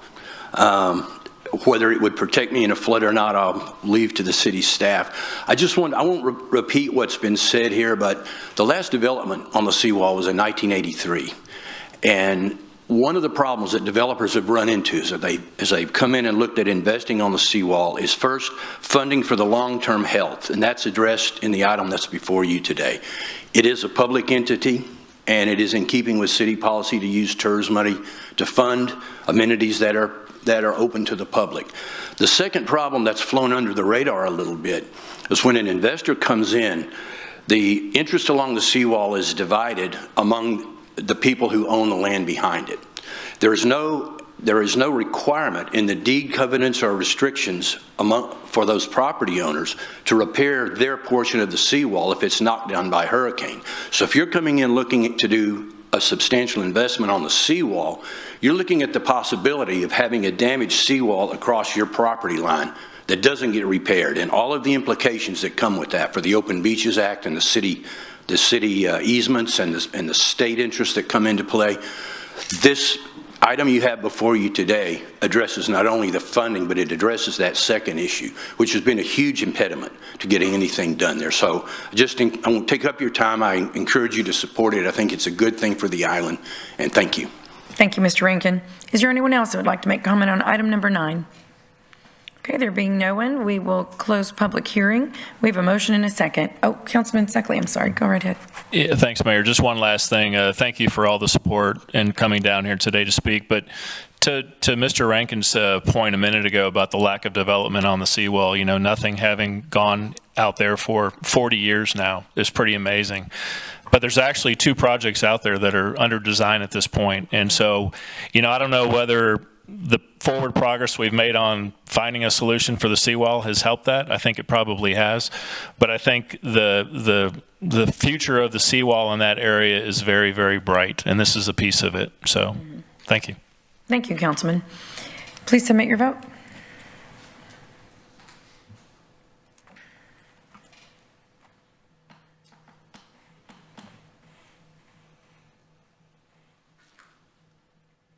Okay, the motion carries. I'm going to go to item number 8, then we will break for lunch and come back and complete items number 7 and 10. Item number 8 is a resolution amending and reaffirming the City of Corpus Christi's investment policy and investment strategies for fiscal year 2024-2025.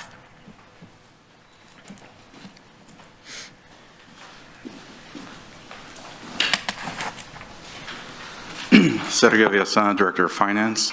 Good afternoon, Mayor, City Council. The item before you is the annual review and adoption of the city's investment policy. The investment policy was presented to the council on July 16th. We received some recommendations from the council. Those recommendations have been added as amendments to the investment policy. We're starting with section number 4 of the policy. It is now amended to have diversification before yield. We also are proposing to amend subsection A of the city of the investment policy, which is we're adding additional language, which includes, in addition to the language states, in addition, the council is responsible for designating one or more individuals to serve as investment officers. In accordance with the Act, the council may retain responsibility for reviewing and approving authorized broker-dealers or designate that responsibility to the investment committee. Section 6 is also amended. We amended subsection B, the investment committee. We're proposing that this amendment take effect February 1st, 2025. We would be removing the finance director, assistant finance director, and the chief financial officer from the investment committee. And in that same section, we would be adding the assistant city manager over finance, as well as 2 council members appointed by the mayor, one of which may be the mayor, for a term concurrent with the members' elected term. And lastly, section 6, subsection C, investment officers. We are amending that section by removing the chief financial officer from that section. I'm here for any questions, and staff does recommend approval. Councilman Hunter. Thank you, Mayor, and thank y'all for making that change from diversification and yield. I appreciate that. I think that's a little bit more fiscally responsible. On, I guess, your third suggested change, where we have appointed by the mayor, I know that it is suggested usually on all of the mayoral appointments that she gives us her appointments and then we vote on it. It just doesn't say it in here. So I think it should state appointed by mayor, approved by council, especially if we're going to be putting a council member on there that will be dealing with hundreds of millions of dollars of investments, that it needs to be approved and taken on by everybody on this council, and we should all be responsible for making that appointment. Thank you. Okay.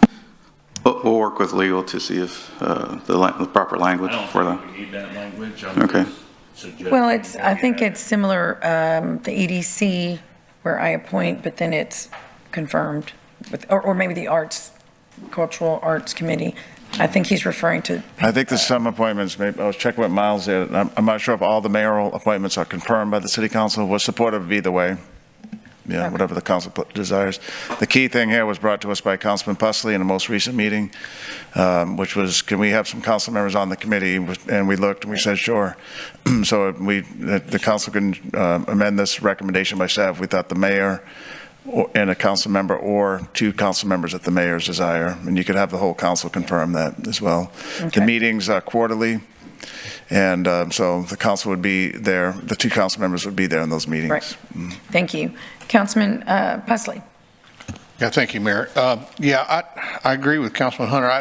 When I initially proposed that we add council members to the investment committee, it was sort of, I think I even suggested, well, we'd have one appointed by the mayor and one appointed by the council, but if the mayor's record, and I don't remember when you appoint to the audit committee, is that approved by the full council, or I don't? No, then I just. Yeah, that's what I thought. So, so I guess we need to declare in this, and I can make an amendment to that, but, and the main reason I made this suggestion, I just think that, for oversight of our investments, we need to have somebody that sits on it. We vote on this, the council votes on this, and I think it's important to have somebody in the room. Yeah, I agree. It's a great recommendation. So anyway, I'll wait and see what other council members think, but I'm willing to make an amendment to this to just say approved by the council. Well, yeah, that's fine. I can? Okay. Yeah, do it. Yeah. Yeah. So. Just make an amendment. As approved by council. Okay. So I'll make that amendment to item 6B.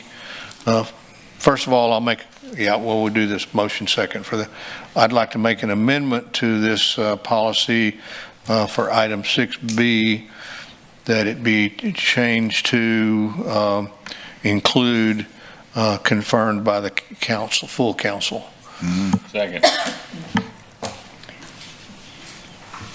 Okay, we'll hold on that real quick and have Councilman Hernandez, you have comment, and then we'll open public hearing. Go ahead. Oh, go ahead. Actually, I was going to talk about the language, but it's, okay. I think that works. Also, I know this is the investment policy, but I'm assuming we're going to get the debt management policy because it seems like it's a cousin to this pretty soon. Yes, sir. Yes, sir. I think that's coming in a future agenda item. Can you give me more specific than in the future? Because that could mean like 3 years from now. Oh, no. I'll double check. I don't have that answer offhand, but I know I'd seen it on an upcoming agenda item. I will check. I will get back to you. Okay, thank you.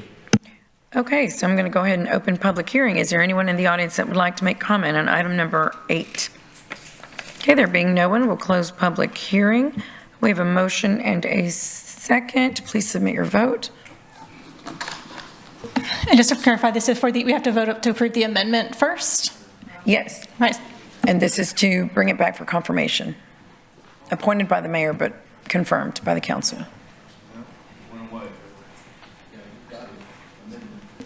Did it go away? No. Mm-hmm. Just not letting us vote. I voted. Did you vote? I haven't. Here we go. Oh, maybe I didn't vote. Nope. Nope. Oh. Yeah, we voted. Everyone just clicked it too quickly. So, yeah, it only captured 8 votes. Let's redo it. Yeah, I'm sorry, this thing does not like me.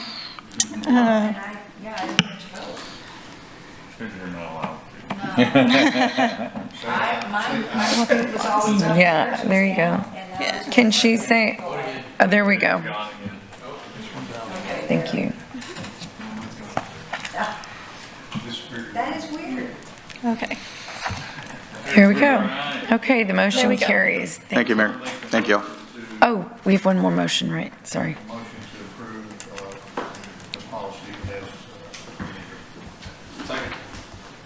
Okay, we have a motion and a second. Any further discussion? Okay. Please submit your vote. Okay, give me just a second. Let me edit this real quick.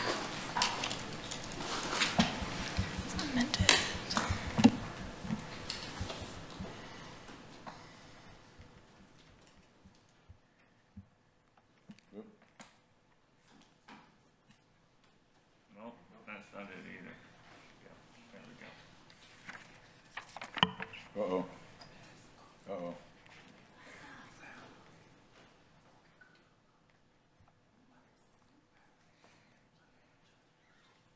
Don't get us in trouble. That's it right there.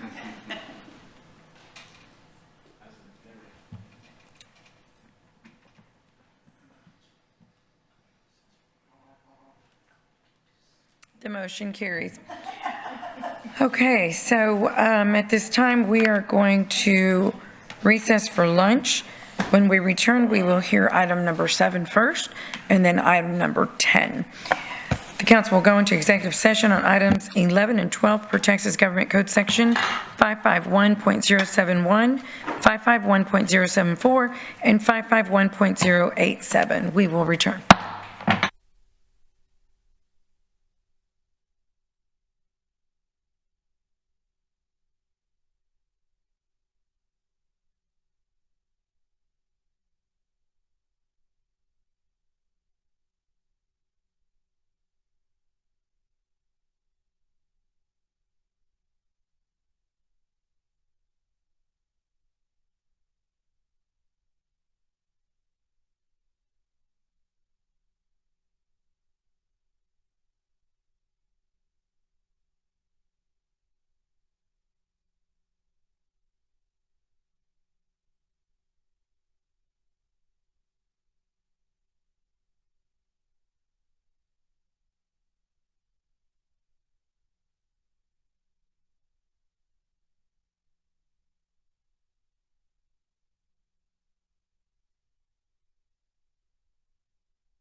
Okay, we're going to go ahead and reconvene our meeting. We are on item M, which is our individual consideration items. We have already, we already took care of item number 8 and item number 9. So we're going to go to item number 7. Oh, I'm sorry, we do. We have a motion. Councilman. Mayor, I move to authorize the audit committee to establish further direction for the city auditor. Second. Okay, we have a motion. We have a second. Wait a minute. Councilman Hernandez. I have a question. Yeah, Councilman Hernandez. No. Councilman Pusley. I thought we were not going to do that. I thought we were going to leave that up to the audit committee. No, we are, but we're authorizing the audit committee to do that. I thought we weren't going to do that. No, I think that's what we said we were going to do, because we have to establish that. No, we said, we talked about allowing the audit committee to develop that, not us. That's what we're doing. Yeah, but we This body.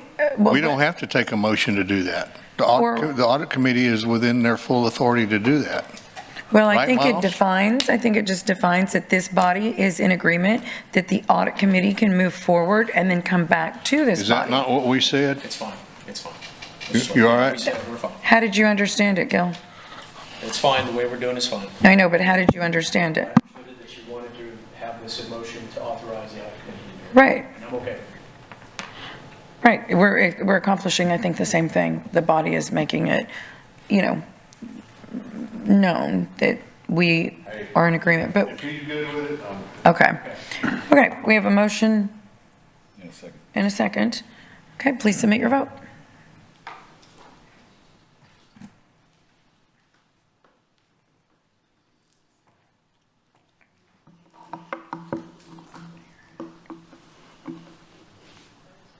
Broken again.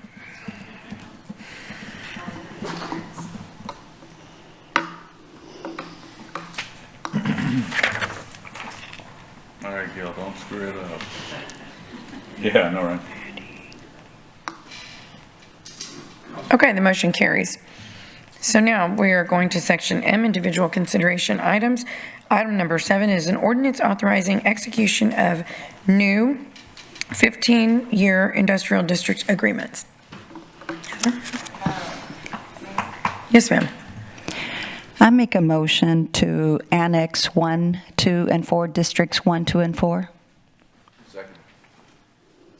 Okay, we have a motion and a second to annex Districts 1, 2, and 4. 1, 2, and 4. Any further comment? Okay, please submit your vote.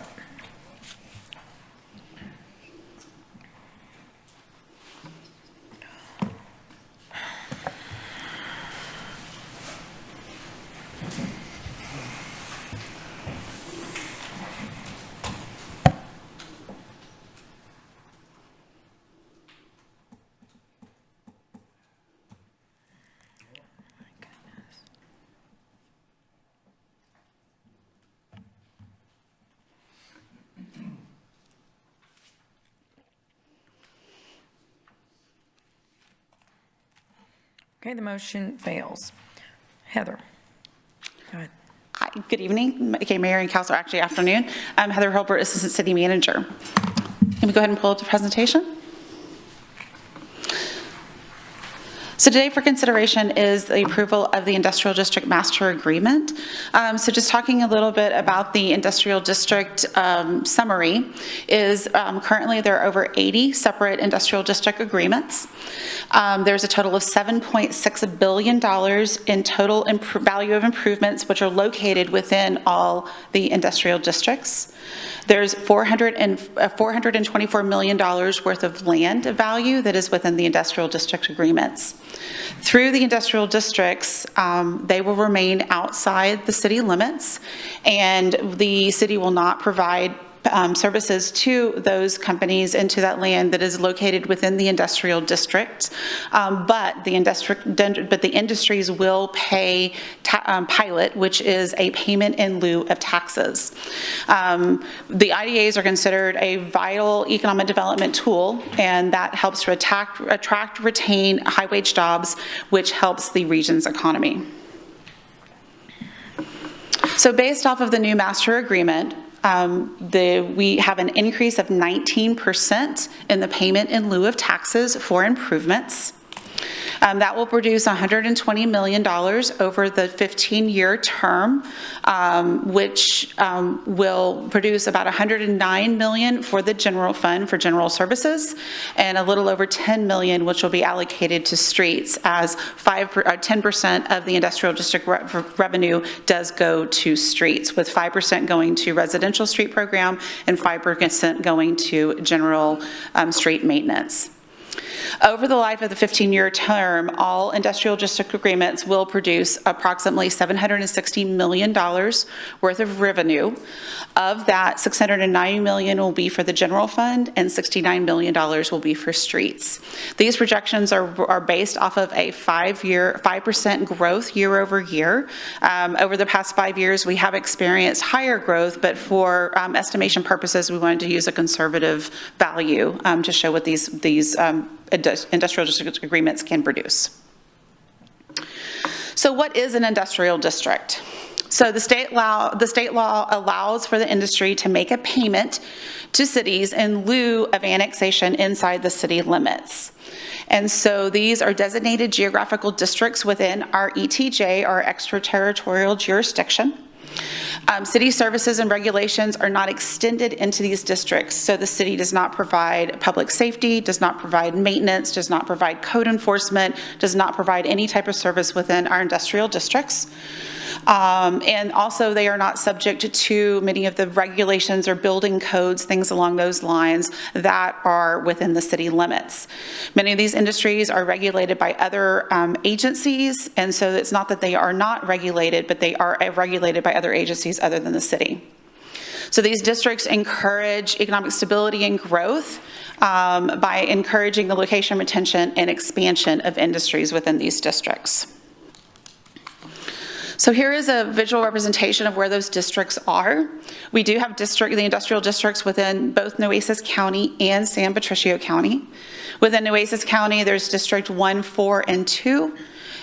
Within the San Pat is the remainder of the district, so 5, 6, 7, 8, 9, 10, and 11. There is no District 3. That originally was located out in the Gulf, and so that one has been dropped.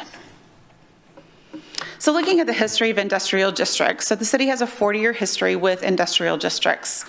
There are currently, like I said, 10 designated districts in both Nueces County and San Patricio County. The city's practice is to negotiate a single master agreement, which is what is being presented to City Council for adoption today. And that agreement will be used for all industries within the designated district. The current 10-year agreement expires on December 31st of this year. And the new 15-year master agreement will be in effect as of January 1 of 25. So city staff, along with our industry partners, went into negotiations wanting to ensure that the city was protected and that industries were paying their fair share. And so our initial negotiating position was that we wanted to ensure that the city was protected if there was any changes in annexation that would prohibit the city from annexing industrial districts within the future. We also had the goal of increasing our payment in lieu of taxes from the current 62.5% to at least 73.4%. When you compared our pilot percentage with other areas that have industrial districts, this would put us kind of in the middle of those, the ranking of where those pilots were. We also had the goal of increasing the pilot on business personal property from 0% to the 73.4%. That would make the city's industrial district agreements consistent with other comparative cities.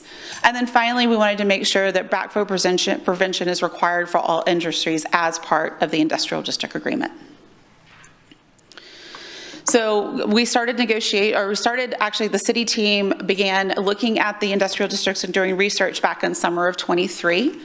And the original negotiating team consisted of the city manager, the city attorney, the assistant city manager, chief financial officer, assistant city attorney, our director of governmental relations, the assistant to the city manager, the assistant budget director. We had administrative support, and in addition, we had industry experts, including Hugh Landrum with Hugh L. Landrum and Associates, Mike Culberson with the Corpus Christi Regional EDC, and Matt Garcia with Texoga. So we actually began meeting with industry back in December of '23. That was kind of our kickoff meeting. We set expectations on both sides. We then met again in January where the city introduced our proposed terms, which we just discussed, to our industry partners. On February the 1st, we did receive feedback from industry partners on those proposed terms. And then on February the 20th, the city did distribute a draft. Well, we intended to meet about every other Thursday. What we found was that just because of the time between review, meeting with council, having industry review those changes and proposals, unfortunately the timeline did not hold. And so we had asked industry to respond back to our proposals. And so we did receive that back in April 11th of 2024. So after that, we really we looked at the process and regrouped. We streamlined our teams. We had invited all industries to be part of the negotiations, and they were represented, but we streamlined the team so that we were be able to turn things around a little bit more quickly. We did have representatives from Valero, Citgo, Oxy, Gulf Coast Growth Ventures, Flint Hill, LyondellBasell, Chemours, Equistar, Buckeye, and TPCO that was on the industry team. And then we streamlined the city team to myself, Michael Rodriguez, Assistant Deputy City Manager, Miles, City Attorney, along with Ryan Shkaborchak with the Intergovernmental Relations, and then Amy Cowley, our Assistant Budget Director. To streamline the team. We then met every Thursday for about between 6 and 8 hours to walk through all of these proposals and go through the negotiations. So between June and August, we met a total of 6 times in person and 5 times virtually. We did bring all of the discussions to City Council in executive session at each City Council meeting and were able to answer any questions along with update City Council on progress through the negotiations. By the end of August, we had successfully negotiated all major contract aspects. So the comparison between the current contract and the proposed contract. Yes. Go ahead.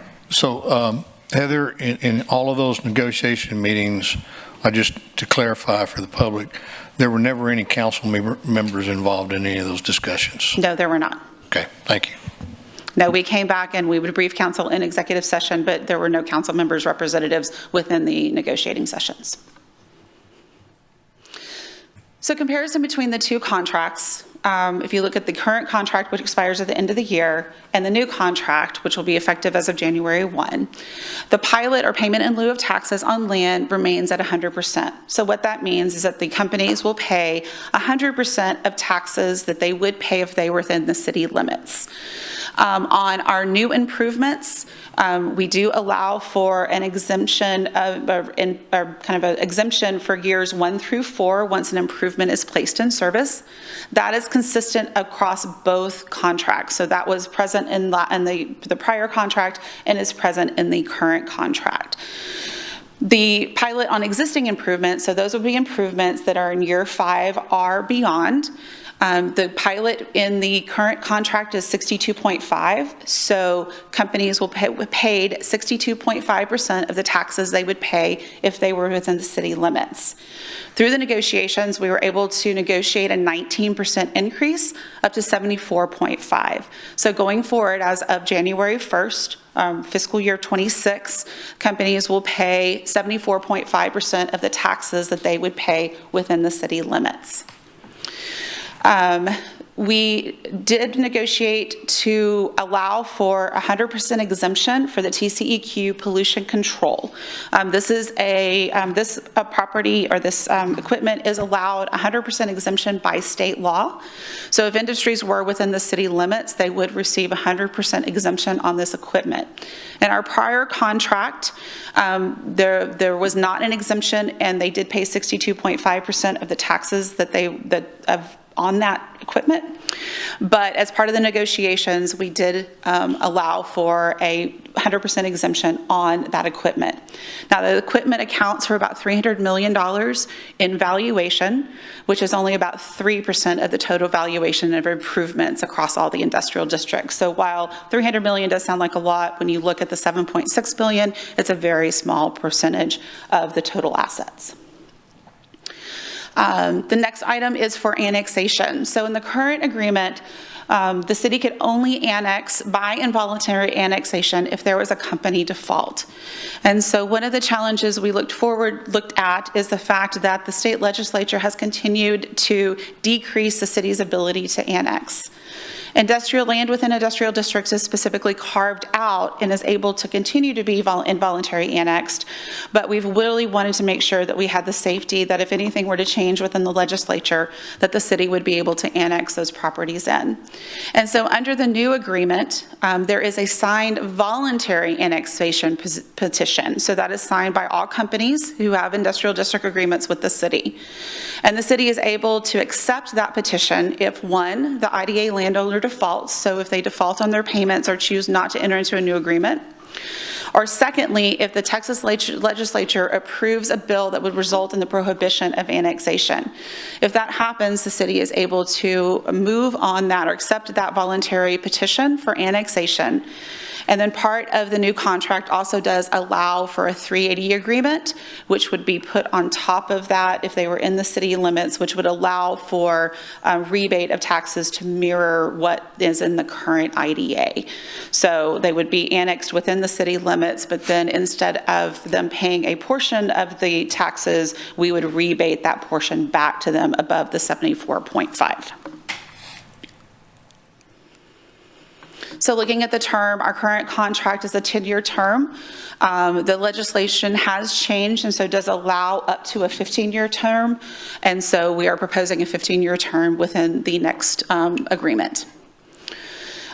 We also allowed for the alternative estimated pilot, or what's called fair pay. So if the industries were within the city limits, they would be able to allocate this. The state law allows for this concept of fair pay, that if there is a disagreement between the amount that the appraisal district appraises property for and the amount the company feels like it is worth, they are able to fair pay that amount based off of what they think the valuation is. What we allow for within the contract is this only triggers if the new appraisal is more than 20% of the prior year's appraisal. So there has to be a significant increase. And then they have to pay the greater of either 120% of last year's taxes or the amount that they feel is the fair pay amount. So this doesn't trigger just on $1. They have to meet several thresholds. What this does is that it really does protect the city in having to refund back a large amount of taxes due to discrepancies or disagreements between the CAD and the companies on the valuation of property. We've seen that lately where there's been some rather large differences between what the Central Appraisal District has valued properties at and what the final settlement on those appeals are. And so this, by utilizing the fair pay, we're hoping to minimize the amount of refunds that the city would have to produce. Sometimes these cases can last several years, and so those refunds will come a year or two or three, even up to 5 years after that original amount was paid to the city. And then finally, one of our major negotiating pieces was the backflow requirements. So within the current contract, there is no backflow. There is no requirements within the current contract that dictates any type of requirements on the backflow. And so this is very important in making sure that we maintain security and safety within our city water. And so under the new agreement, the companies must install backflow or air gap in accordance with the city's plumbing code. But we did allow for the city can consider alternatives per a process that's defined within the agreement. If new technology comes forward, we will, based off of Corpus Christi water and engineering review, consider something that could be an alternative that would accomplish the same thing. So just a summary of what the new agreements contain is that the land payment in lieu of taxes or pilot remains at 100%. So 100% of the taxes that the company would pay if they were within the city limits. The existing improvements pilot has increased 19% to 74.5. So the company will pay 74.5% of the taxes that they would have paid within the city limits. We project that this will create about $5 million of additional revenue in the city for the general fund beginning in tax year 25 or fiscal year 26, and will produce an approximately $120 million over the 15-year term. Now, pilot for companies without fire coverage, they do experience a 15% surcharge, and so their pilot for improvements will be 89.5% of the taxes they would pay if they were within the city limits. Other item of note is the fact that we do have those signed voluntary annexations. We feel like we actually are one of the first cities in Texas that has this provision within our industrial district agreements to have that signed petition that can be activated under the terms as put in the contract. So our next step, so today this is the first reading of the ordinance for the master agreement. We have the second reading on the ordinance on September the 3rd. And then once adopted, staff will work with all of our industrial partners to execute the new agreements. We are hoping to have that accomplished by November the 1st. Any company that does not choose to enter into a new agreement, we will start annexation proceedings, and the new agreements will be effective on January 1st, 2025. So that concludes my presentation. I'm available for any questions. Thank you, Heather. Sure. Councilwoman Campos. Thank you, Mayor.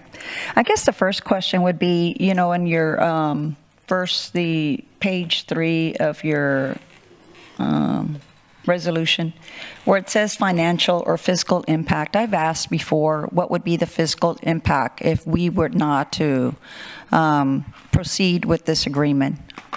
What amount of money would the city receive in tax valorum if we were to actually annex them? Can you answer that? Because I've been asking that. Sure, I do not have that information with me. No, yeah, it seems like the city never has that information. But I kind of made just based on what you proposed to us with the 19%. So I kind of did a little bit of, okay, so 19%, about 20, that's 5 million. So let's say another 20%, so that would be another maybe 5 million. So maybe 10, 11 million, just on that. So we're actually foregoing, about $10 million, just on this, not counting, any kind of fees that they would be subject to, any kind of like sales or any kind of other franchise fees that we're going to be not able to collect.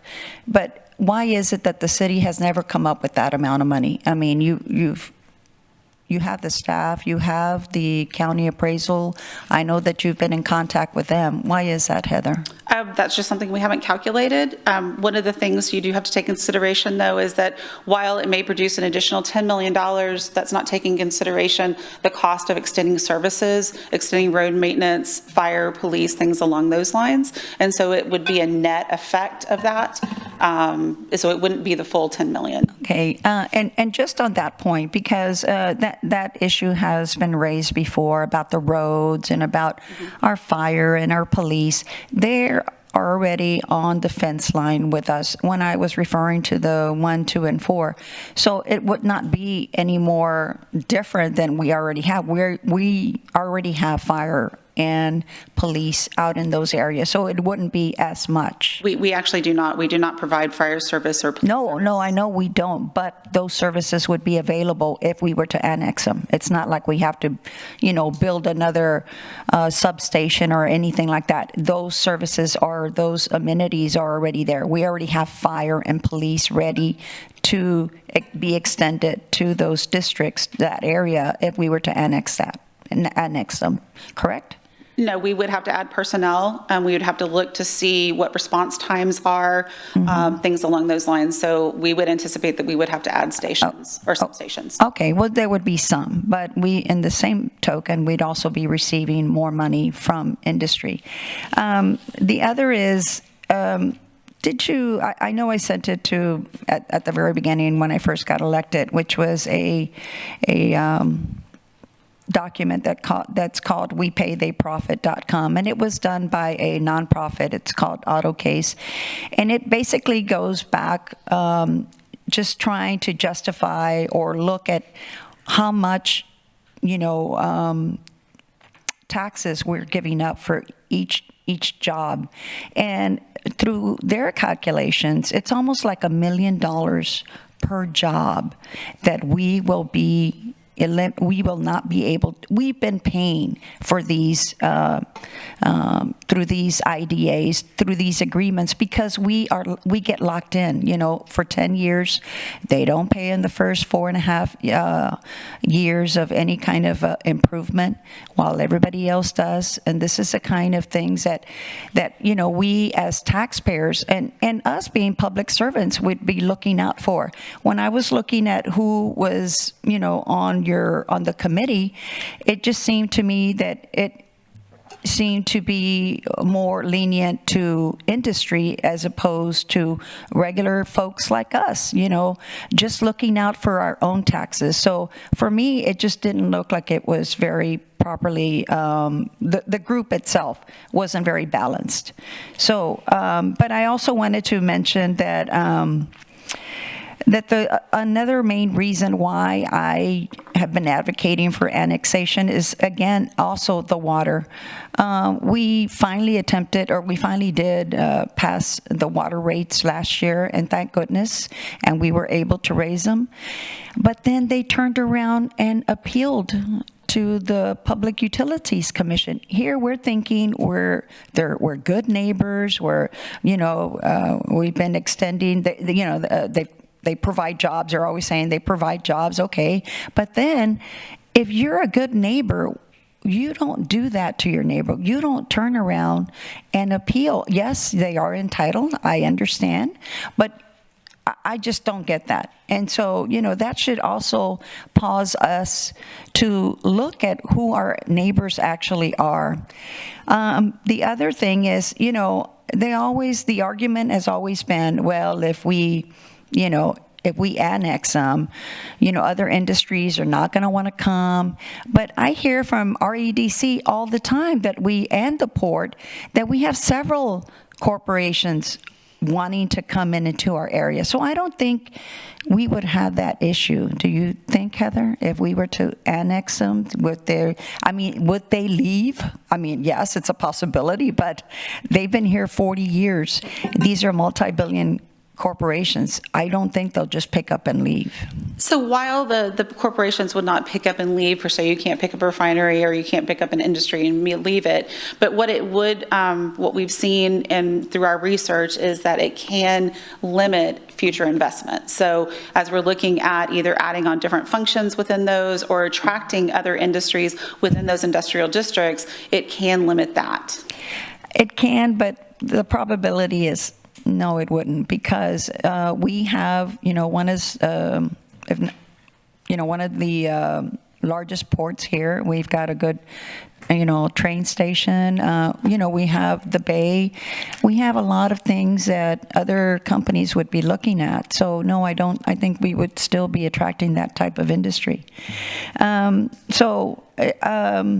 other thing is, when I was asking about how much, expected money we could get, I turned to Ronnie Canales, our chief appraiser, and I asked him if he could, enlighten me.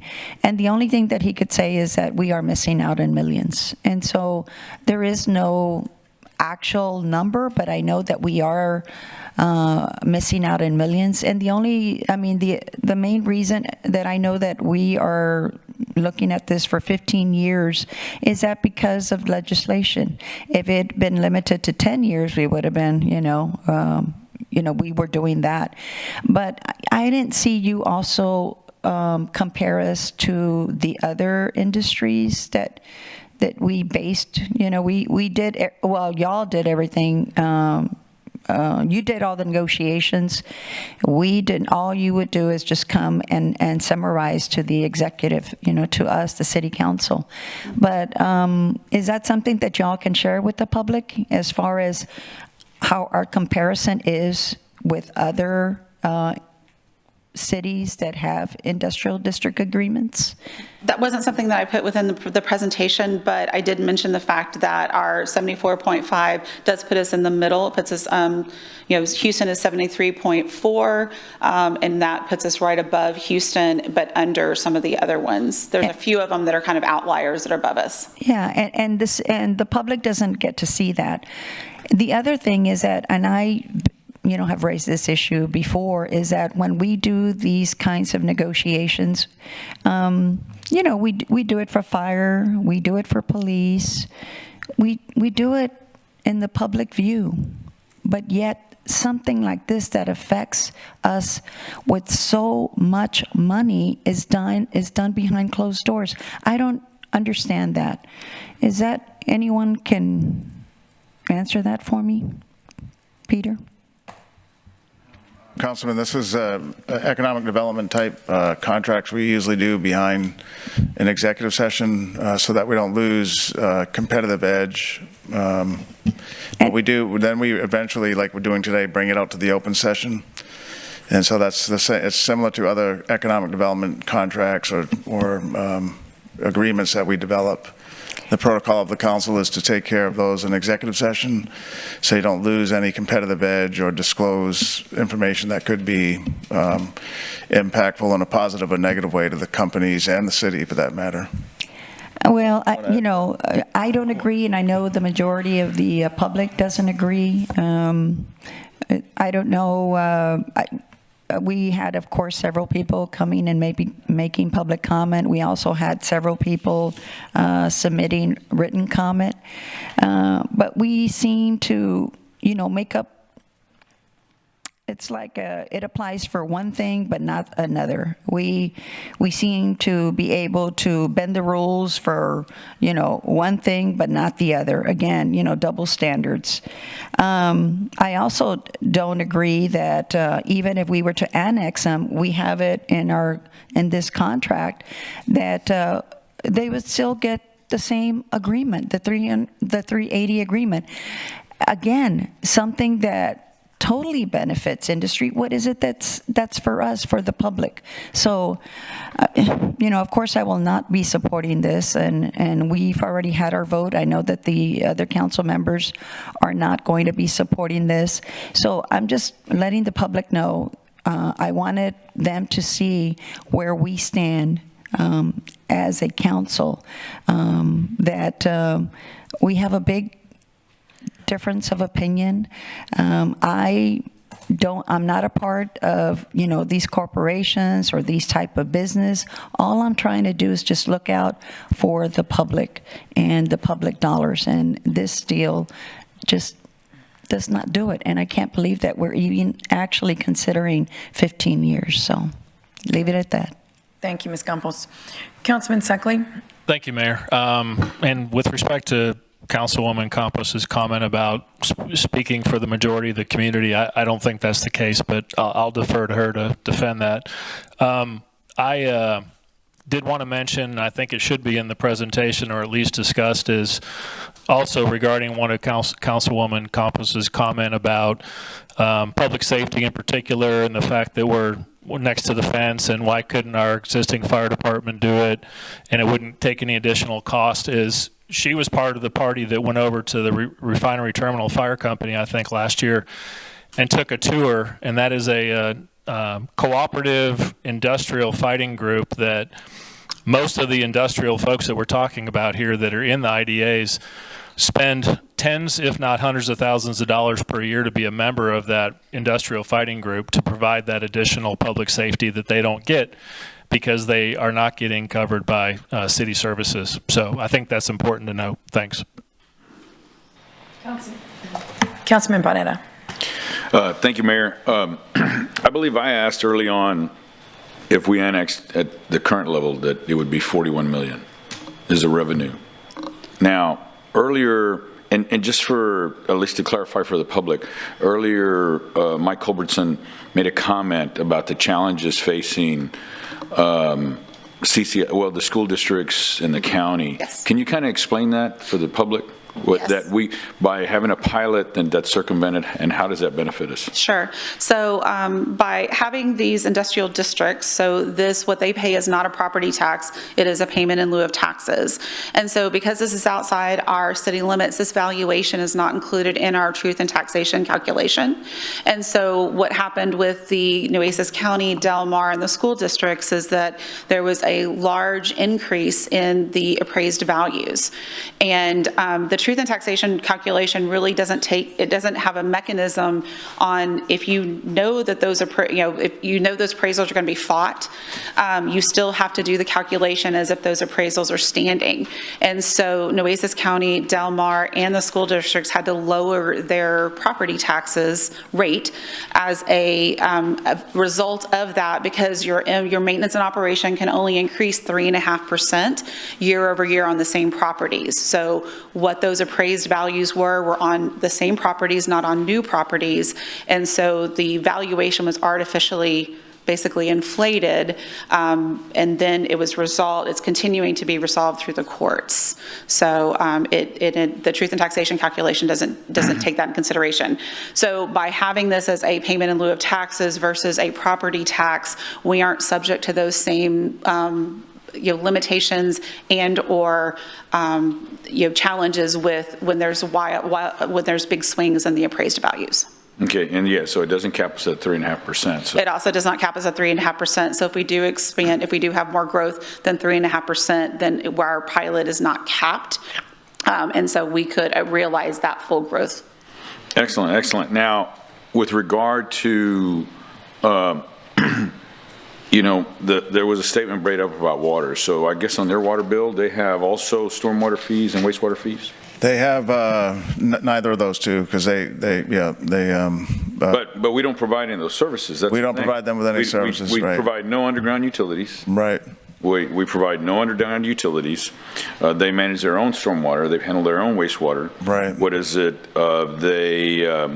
Within their fence line, they manage their own streets. Right. They not only they have fire, but they also have police type security. That's right. So they have their own public safety. Now, it's been argued that if they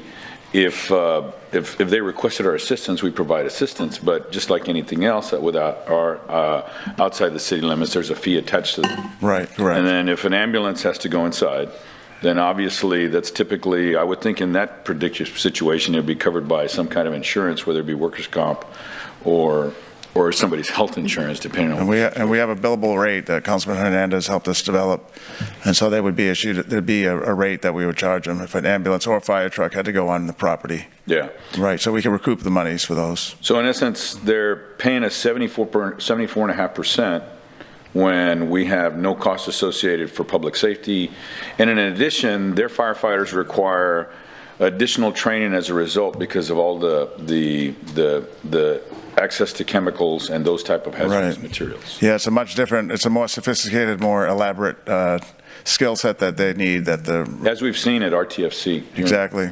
And Councilman, roads also, we don't do any road maintenance, which is a big part of the expense in our city. So no road maintenance on those roads because they're in the county. That's not in the city limits. So their own waste management, their own wastewater treatment, their own utilities, of which so all of that.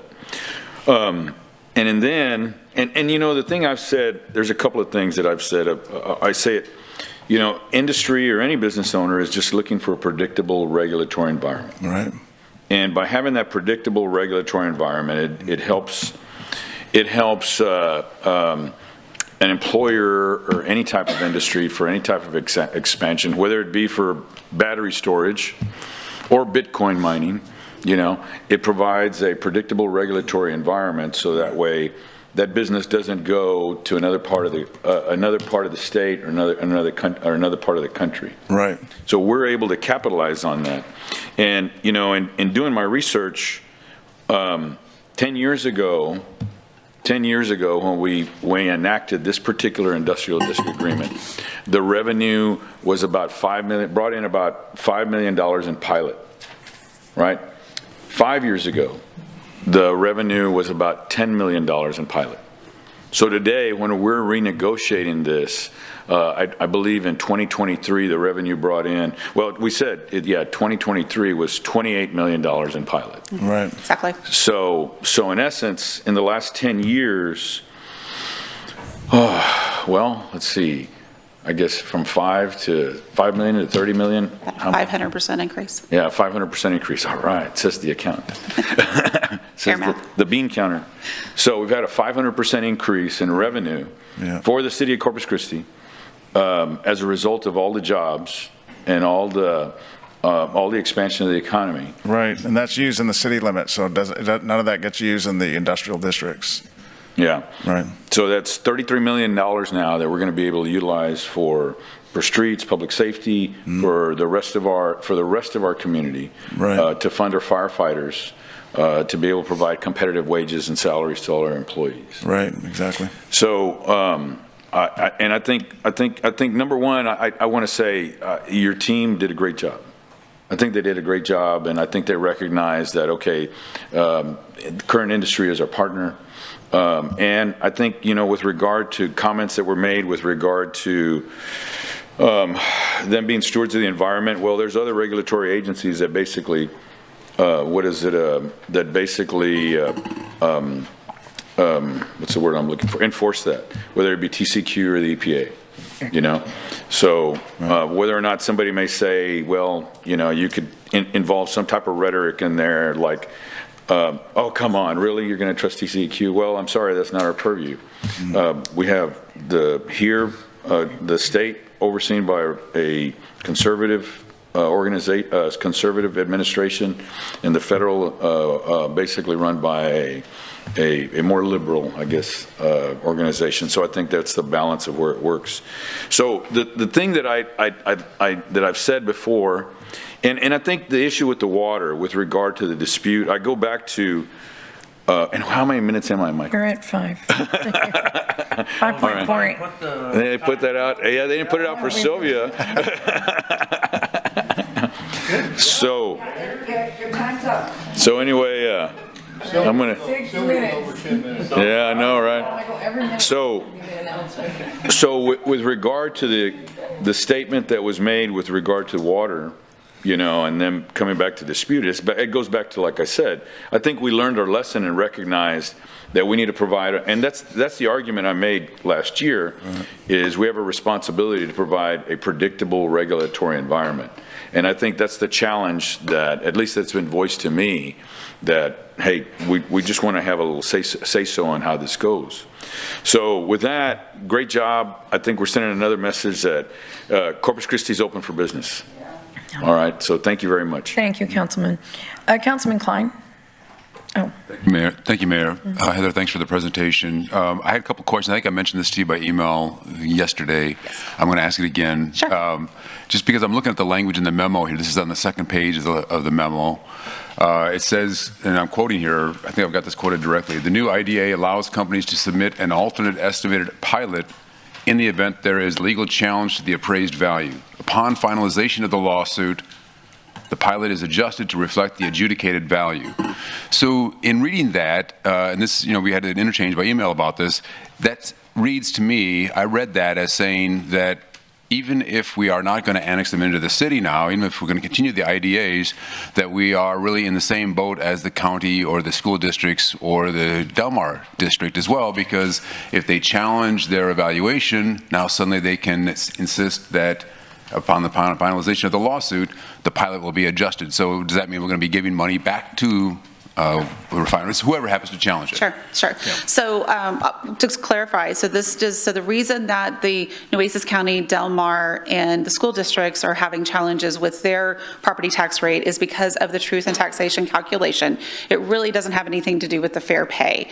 So because of the extreme differences between year-over-year valuations.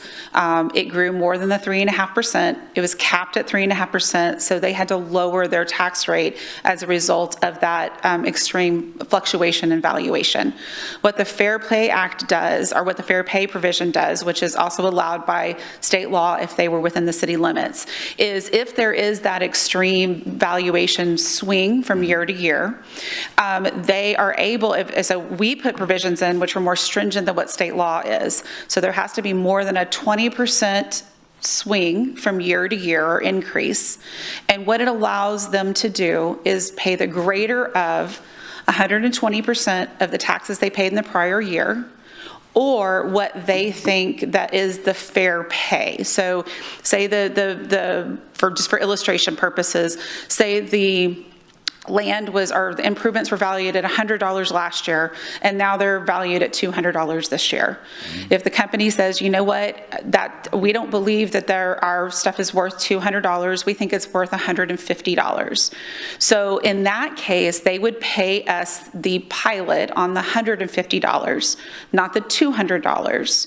And then once the suit is settled, because this also a provision is that they have to file suit. Once the suit is settled, then they would have to, if the valuation is over the $150, they would have to pay the city the difference based off of the pilot calculation. If it does come in lower than the $150, then yes, we would have to refund them that difference. So the only difference between that provision and how we're doing it now is that we don't allow for them to give us an estimated amount. If it was valued at $200, they would have to pay us the pilot on $200. And then once that suit is settled, and say they settle for $150, then we have to refund them the amount of pilot in between the $200 and the $150. And so that can cause the city to have to rebate, millions, and that may be 2 or 3 years after they paid it to us. And so then we end up in a provision where we've now have to pay back monies that we didn't collect within the same year. Right, and that's under the new proposed agreement. Under the new proposed agreement, that would allow for them to possibly pay the pilot on $150 instead of the $200, and then once the suit settles, then they would have to true up based off of what the final settlement value is. So that does sound very similar to what's going on with the ISDs and Del Mar College and the county. It sounds as if you said we're going to have to refund, may have to, depending on the result of the lawsuit, have to refund money back to the IDA agreement signee. So yes, signatory. They are having, but see the difference is that also not only are the school districts in Del Mar having to refund, they also had to adjust their tax rate as a result of that growth that was over 3.5%. And so their tax rate was actually adjusted because this is a pilot and this is not within our property tax calculation. If we have those wild swings, we would not be forced to adjust our tax rate as a result of those valuations. Right. Okay. All right. Thank you for that. And a couple other quick questions as well. I think you mentioned this, that the city is going to collect, I think, $5 million additional dollars every year because of this new agreement. And I'm assuming that that's kind of a net increase because there's some loss as well in the new agreement, right? Because what was it? The TCEQ equipment has been is going to be no longer taxed at, what was it? 62.5. And now it's down to 0. Exactly. Right. Exactly. Right. And so we should expect a loss there, but that's going to be more than made up by some of the other changes in the agreement. Exactly. So the estimated $5 million is the net effect of those different negotiating factors. Right. And does that also factor in, I saw this in the resolution, I guess, does that also factor in the loss to the city of, was it 54 acres of land to Citgo and 75 acres of land to Bootstrap, expanding their IDAs? So those IDAs were already existing, so yes, that was included in the modeling. But the city's going to lose tax monies from the loss of 54 acres and another 75 acres. It had been in the city limits, now it's going to be de-annexed. That's the language in the resolution, disannexed, and added onto the IDAs of those two companies. Those are already, so the Bootstrap is already in place. That property has already been de-annexed, and so that's not something that's going to happen as a result of this. I believe the Citgo one, Vargas, has already been done too. They're going to, even though they're going to be de-annexed, they're still paying 100%. 100%, that's right. It's 100% pilot. So they're just moving outside the city limits for actually. They're not going to be de-annexed. They were de-annexed during the term of this last IDA. They were de-annexed pursuant to as a 100% IDA. And that de-annexation is when they came to us and said, we just want to be de-annexed for regulatory purposes. We said, okay, but we still want all our tax money. So that's why we ended up with 100% IDAs for those 3 companies. Right. So we're not doing a new disannexation. We are continuing them at the 100% pilot rate. But it looks to me, again, based on what the reading of this and the maps as well, as if we are expanding the size of their IDAs, of the existing IDA, to add 54 acres to Sitco and 75 acres to Bootstrap. No, it's saying that those are special. We had already expanded that, but those are special IDAs that are not violating the most favored nation status because they're worse than the current IDA for the companies. Least favorable, better for us. They are 100% IDAs because they represent expansions during the last 10-year term of the IDA. Right. Yeah. So we're not making it bigger. We had already made it bigger. Yeah. Right. So those are existing, and so those will continue. So any IDA that had a least favorable or less favorable provision within it, those less favorable provisions will carry over into the new term. So like Bootstrap is the property that we de-annexed. We maintain, per our policy, if we de-annex anything, it maintains 100% pilot on the improvements and on the land.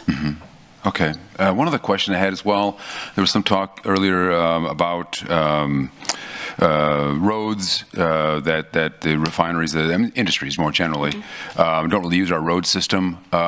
Is Upriver Road within city limits? I am not sure. I think it kind of goes in and out of the city limit. That's my understanding as well. So based on the signs along the road. Yeah, I think it goes in and out depending on where that IDA boundary is. It's in and then it's out of the city limits. It's a pretty long stretch of roadway. So some of it's in the city limits, some of it is not. Right. And it's situated right next to all the refineries. Yeah, it is. Yes, sir. Not all of them, but yeah, some of them. So I mean, you make an argument that any construction being done on the city portion of Upriver Road is really benefiting the industries. Yeah, that's probably an anomaly road. Most of the road network that we were referring to earlier clearly is outside the city limits. And so those roads we don't have to maintain. There's a lot of roads in the industrial districts that they're not outside the city limits. So Upriver Road's a good example, a good anomaly. Yeah. But not the what we were referring to, which is the large road network inside the districts. We won't be maintaining those. So I had a snarky thought. Tell us. I live along Monterey Street, which is within city limits. Could I create an IDA for myself, my house, which is right along Monterey Street, as is Valero and Flint Hills along Upriver Road? I guess, well, you couldn't because it's a residential property. IDAs are only for commercial type industries. And so, no, you couldn't de-annex a residential property and put it within an IDA. Yeah. All right. Thank you. Thank you for that. Sure. Thanks for your time. Yeah. Heather, thank you. And I respectfully, welcome the comments that have been made, the questions. But you're here to present us with information that we've requested, essentially. And that is, what does moving forward look like? And I think, respectful of others' opinions, I think that today is a good day. I think what we've achieved, and I want to congratulate Peter Zanoni, I want to congratulate Heather Hurlberg and your team, the Economic Development team, for all of the negotiations, what you have come to, because you are the ones that were in the rooms with our partners. This is achieving a record-breaking $120 million increase. $120 million increase. Whether you like it or not, or see things the way you do, I understand, and that's democracy. But at the end of the day, the industrial agreements will yield $750 million, and that is coming to this city. That is going to help this city have an even brighter future. That is going to trickle down. It's going to set the stage for long-term growth, for creating jobs, for a brighter future. And so I think that today is a phenomenal push for the city of Corpus Christi. And thank you, Peter. Thank you for doing that, because it is under your leadership Heather, your team, and your economic development team that made this happen over months. So Miles, I think you were involved as well. Yes, of course, legal. But I think Miles and also Michael Rodriguez was very And much Michael Rodriguez, yes, I should have a too. list of everybody. But it is, and respectful again of other opinions, that they are our partners, and they do provide a quality of life for generations, to be quite honest with you. And so I'm happy and I'm grateful for what was negotiated. And for the next 15 years, we know that these numbers, we know exactly, for the more or less, what's going to come forth. So, Councilman Pesley, I think you have a few words. Yeah, thank you, Mayor. And Heather, I won't rehash the things that have already been said here. I would like to get a copy of this summary. The one that's in our packet has got draft stamped all over the front of it.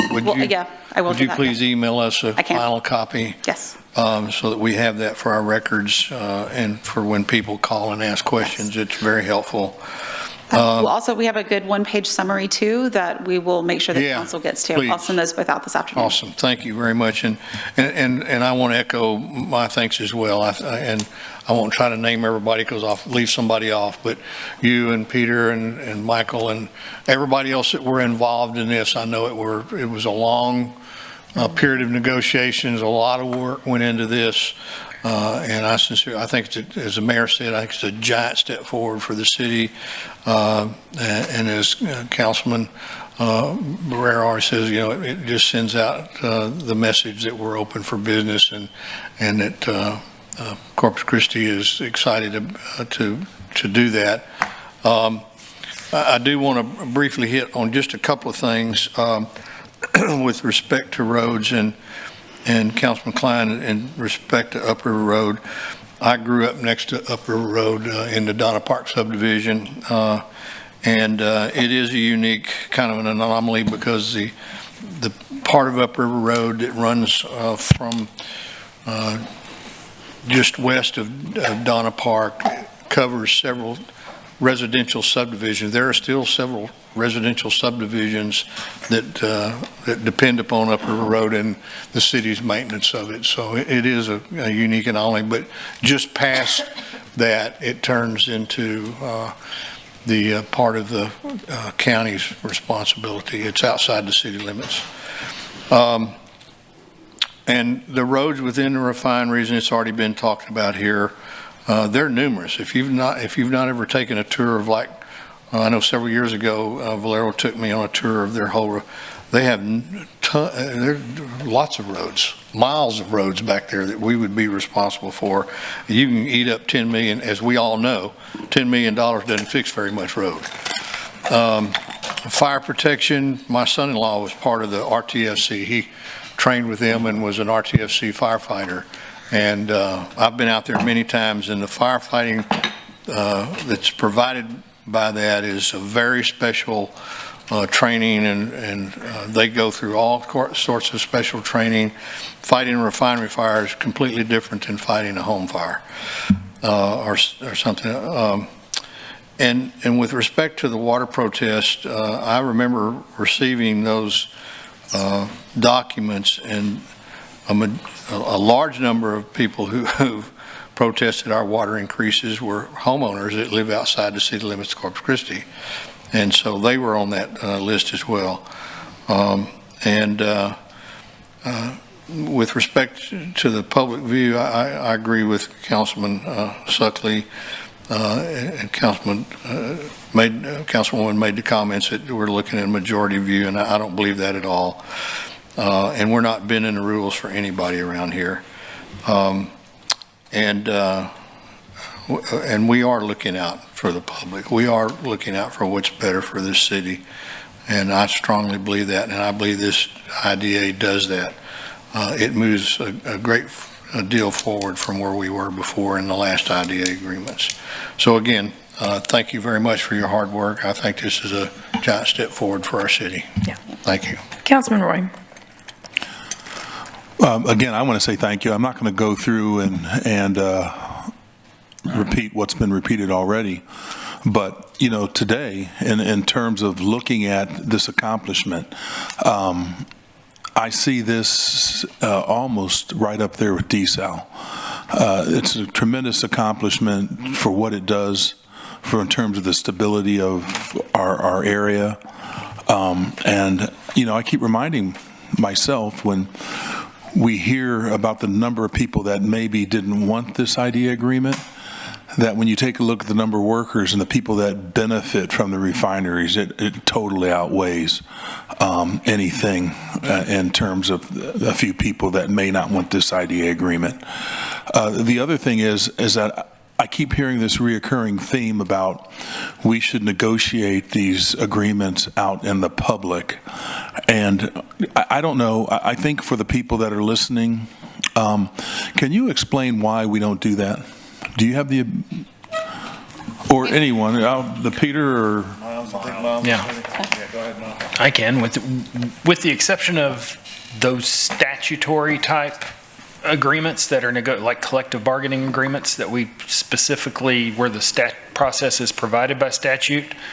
As far as I know, we do all of our negotiations via staff to the individuals in the private world in a non-public process. The product of that, it becomes public, of course, but the negotiations involve a lot of discussions going back and forth, and they're not publicized. Right, and I think what I was looking at is that I think there's some obvious reasons why we do that. And can you actually state those reasons?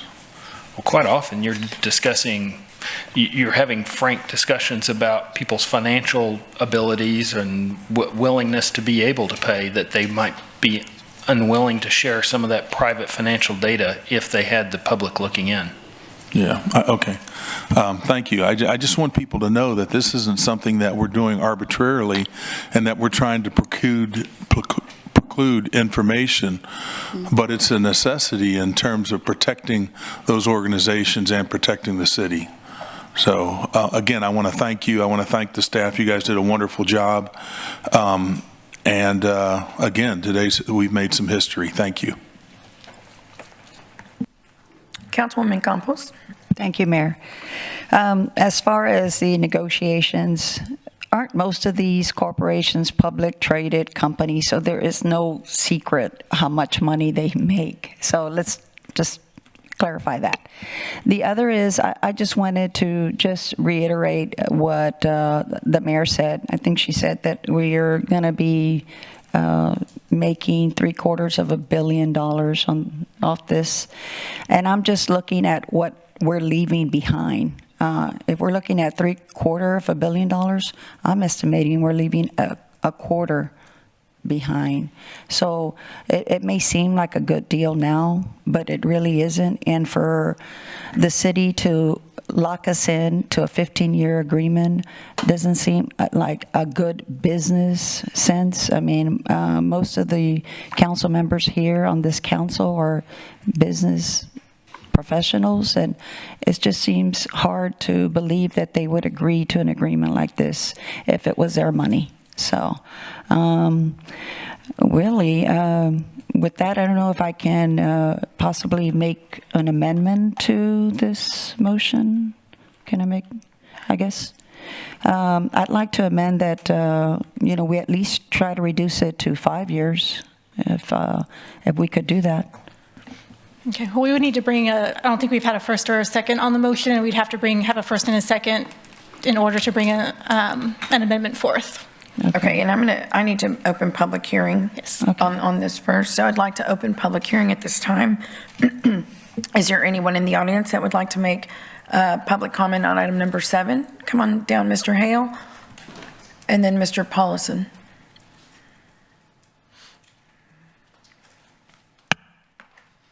Hi, council members. I just want to start out saying I appreciate the time and effort everyone Mr. Hale, can you reset your name and address for us? Sorry, Jason Hale, 211 Lemming. Yeah, I appreciate the time and effort that was put into this, and I appreciate that this is a better agreement than the last one.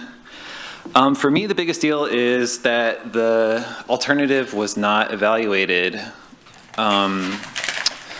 Why didn't we vote on impact fees? It's because we didn't look at the alternative, right, with trust funds. So how is this any different?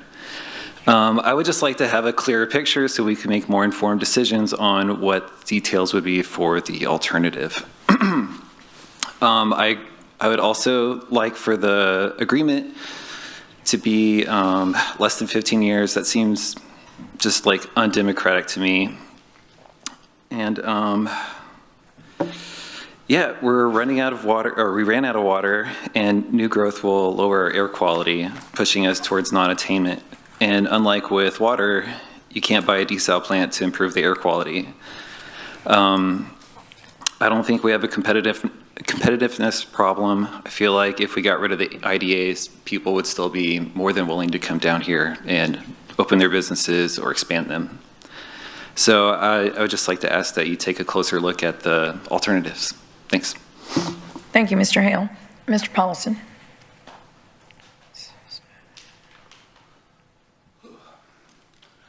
Good afternoon, Mayor and Council. Bob Paulison, 15226 Barataria Drive here in Corpus Christi, also the Executive Director of the Coastal Bend Industry Association. Thanks for the opportunity to comment. Pleased that we've reached this day. This has been a long and not so easy negotiation. Heather laid it out, I think, extremely well in her presentation. I think this is considered by all parties a good negotiation. The IDA concept, as has been mentioned here before, accrues benefits to the city and its residents and the companies that are in the industrial district. The agreement was negotiated exhaustively, frankly, and negotiators on both sides showed an incredible level of professionalism and diligence as they worked through all of the points, hammering out the final position. And with that, I guess I'll just conclude by saying I recommend that you support adoption of your ordinance implementing this IDA. Thank you. Thank you, Mr. Paulson. Is there anyone else that would like to make comment on item number 7? Okay, there being no one, we are going to close public hearing. Did we have a motion? You got a motion first. Yeah, so I'll entertain a motion. I move for second. We have a motion, we have a second. Okay. All right. I make a motion to amend the contract from 15 years to 5 years. Okay, please submit your vote. Oh, no, I'm sorry, we need a second. Second on that. Second. Okay. Please submit your vote. Amending. Yes, this is to amend what's before us to make it a 5-year as opposed to a 15-year. That's what we're voting on now.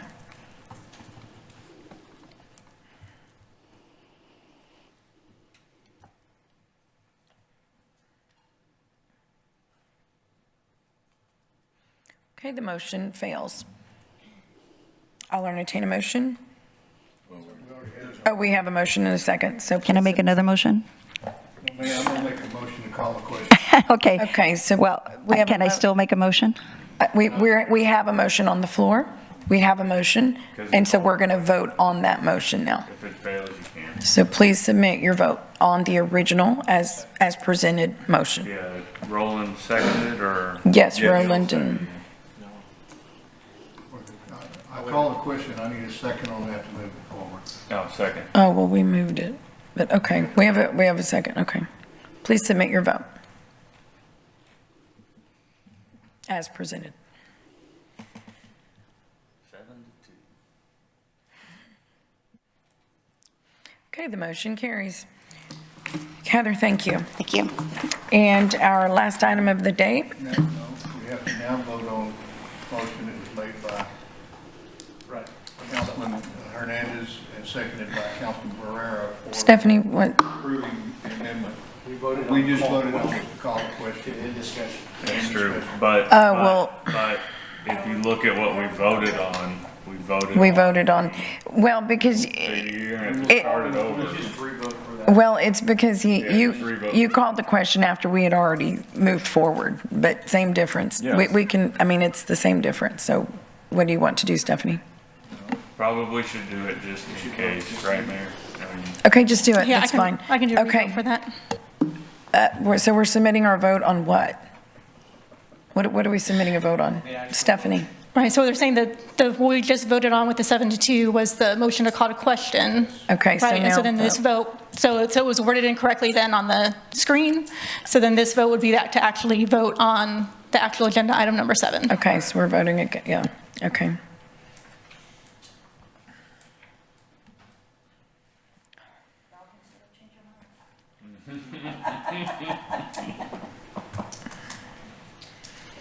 Okay, the motion carries. Our last item of the day, thank you, Heather. Last item of the day is item number 10, and this is a resolution to authorize the Capital Improvement Advisory Committee, or CIAC, to review solutions to the viability of extending the trust funds for the purpose of future development versus impact fees. And who is, let's see, so this is as requested by council members Mike Pusley, Michael Hunter, and Gil Hernandez. Would,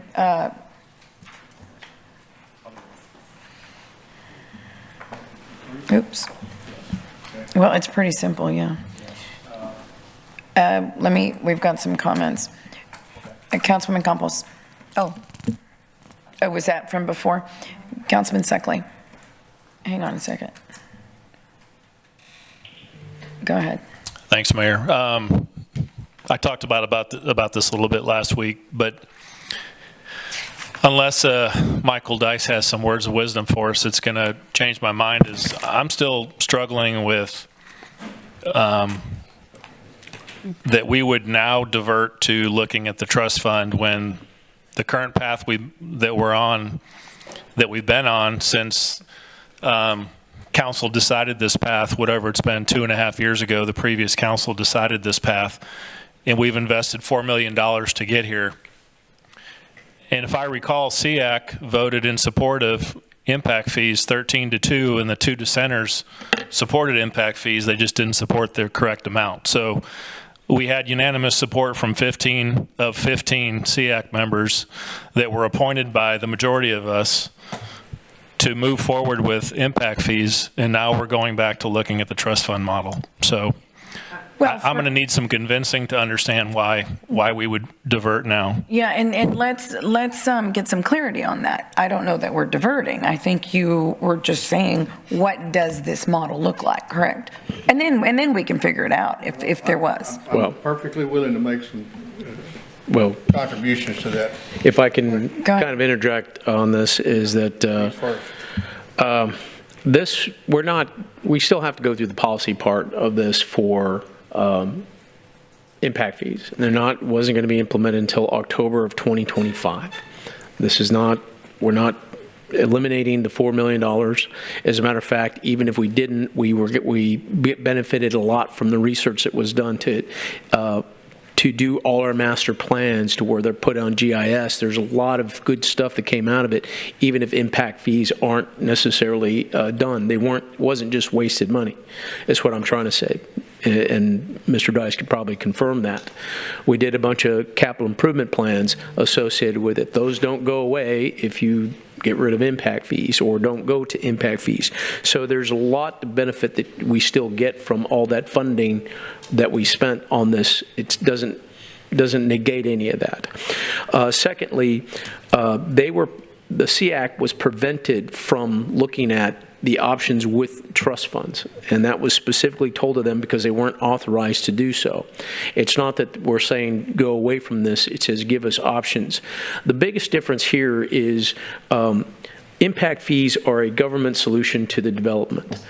Trust funds was more of a private sector solution in the sense that the city wasn't city money that they were managing. It was developer money that was used for the improvements to infrastructure, but it was not done under a government program.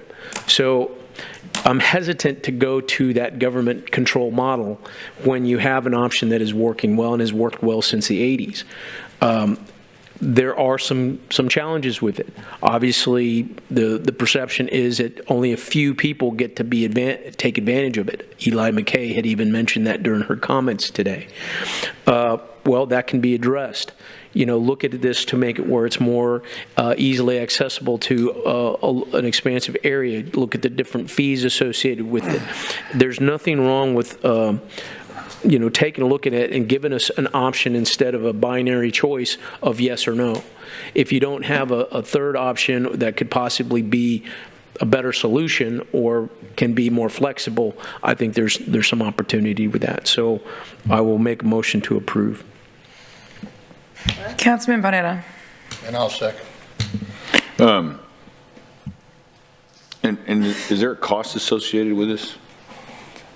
There would, some minor costs for meeting management, food and providing lunch for the volunteers, that type of thing. The consultant contract will expire at the end of this year, and there's no more funding allocated to the consultant. So I think the plan is for the staff to manage this. So it would be staff time. There would be a cost from staff time who would facilitate it, but we wouldn't use a consultant. Why wouldn't we use a consultant? I don't know, maybe Michael, can you answer that, Michael?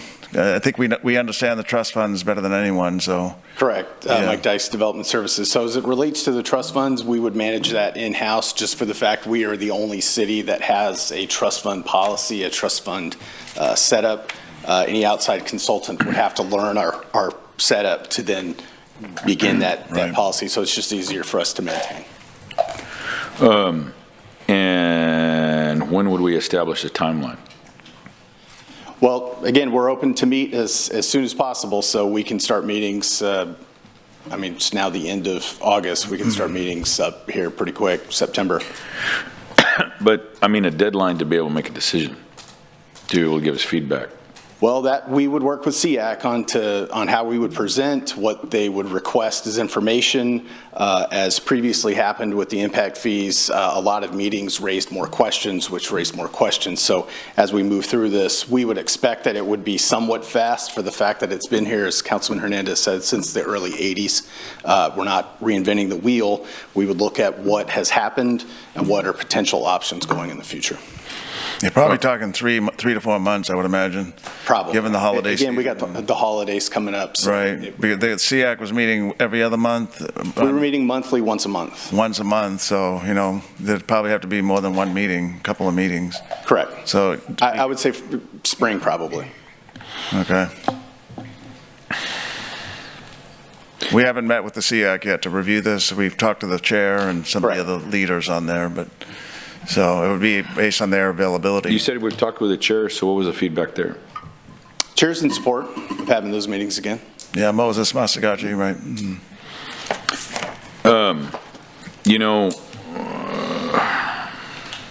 I guess I just want to, we had a split vote when we were discussed taking the funds out of, stormwater funds recently to help provide for that.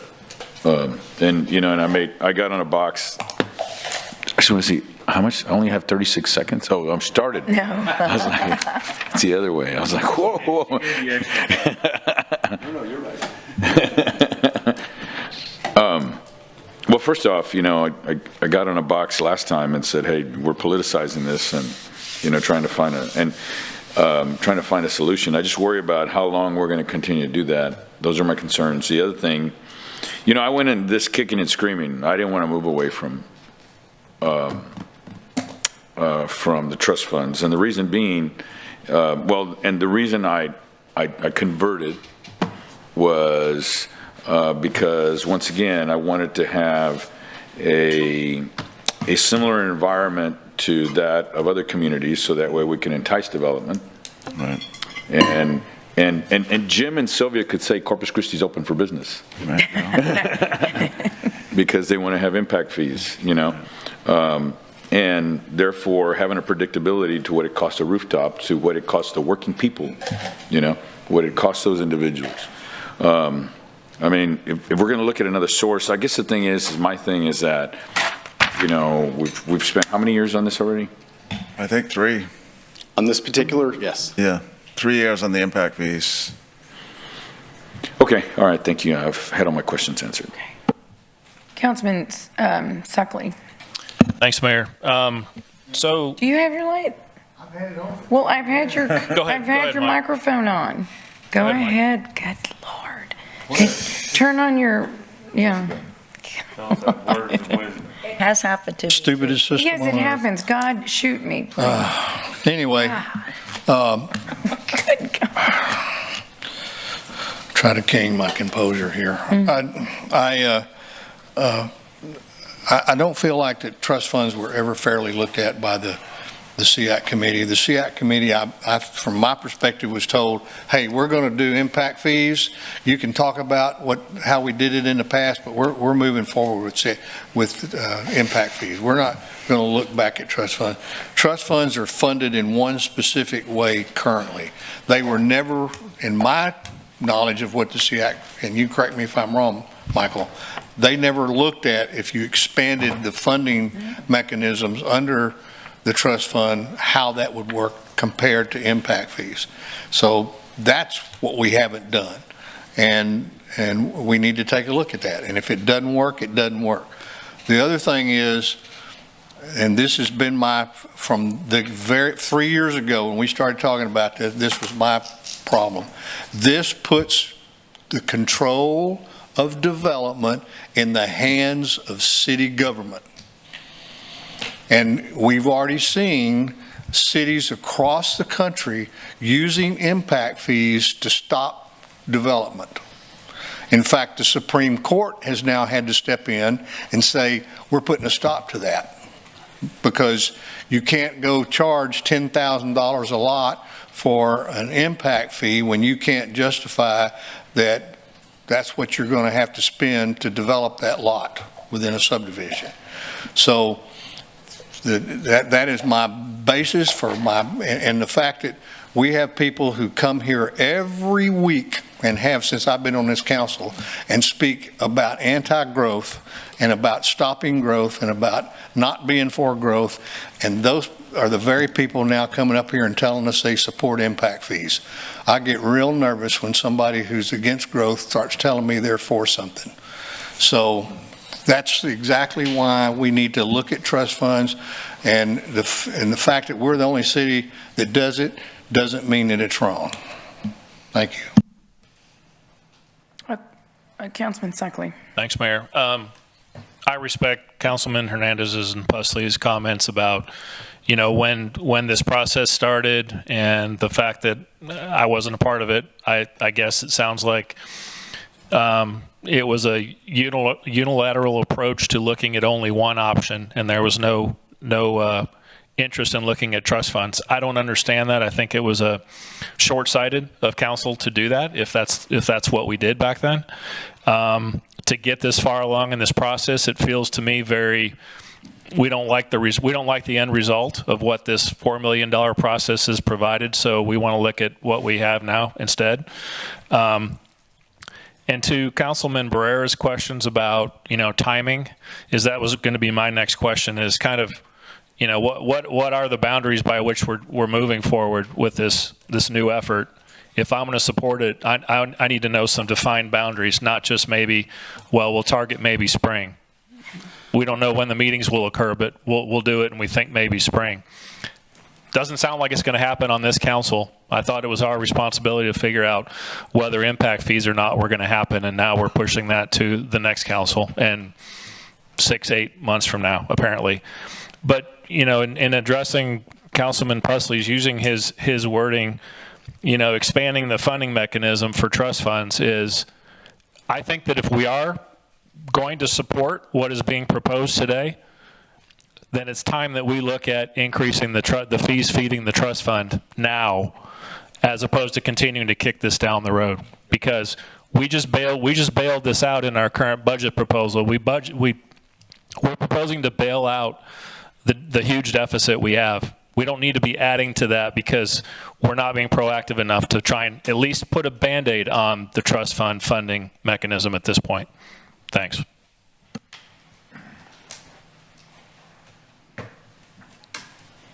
Okay, who was next? I was next. Councilwoman Campos. Thank you. Everybody put everybody's lights on. Well, basically, yes, I was wanting to know exactly about the time frame because, again, one of those issues we keep kicking down, Okay, but the thing is that, about growth or anti-growth, I don't know. Okay, I just want to put this out there. We here in Corpus Christi have not grown very much, and we have had this trust fund for decades, and yeah, we have. So you had your turn, it's mine. All right, so all I'm saying is that we have had the developers have their way, basically, and they know how to, ask for that money or demand that money. So I think most of us felt that, impact fees were the way to go, and hopefully $4 million later, we're going to, hopefully come to that. But I don't agree with not having a timeline. I mean, Councilman Hernandez has a right to bring this up, and let's see if we can figure something out. But the other point that Councilman Suckley made was that I agree with is if we're going to do this, we need to increase those rates as well.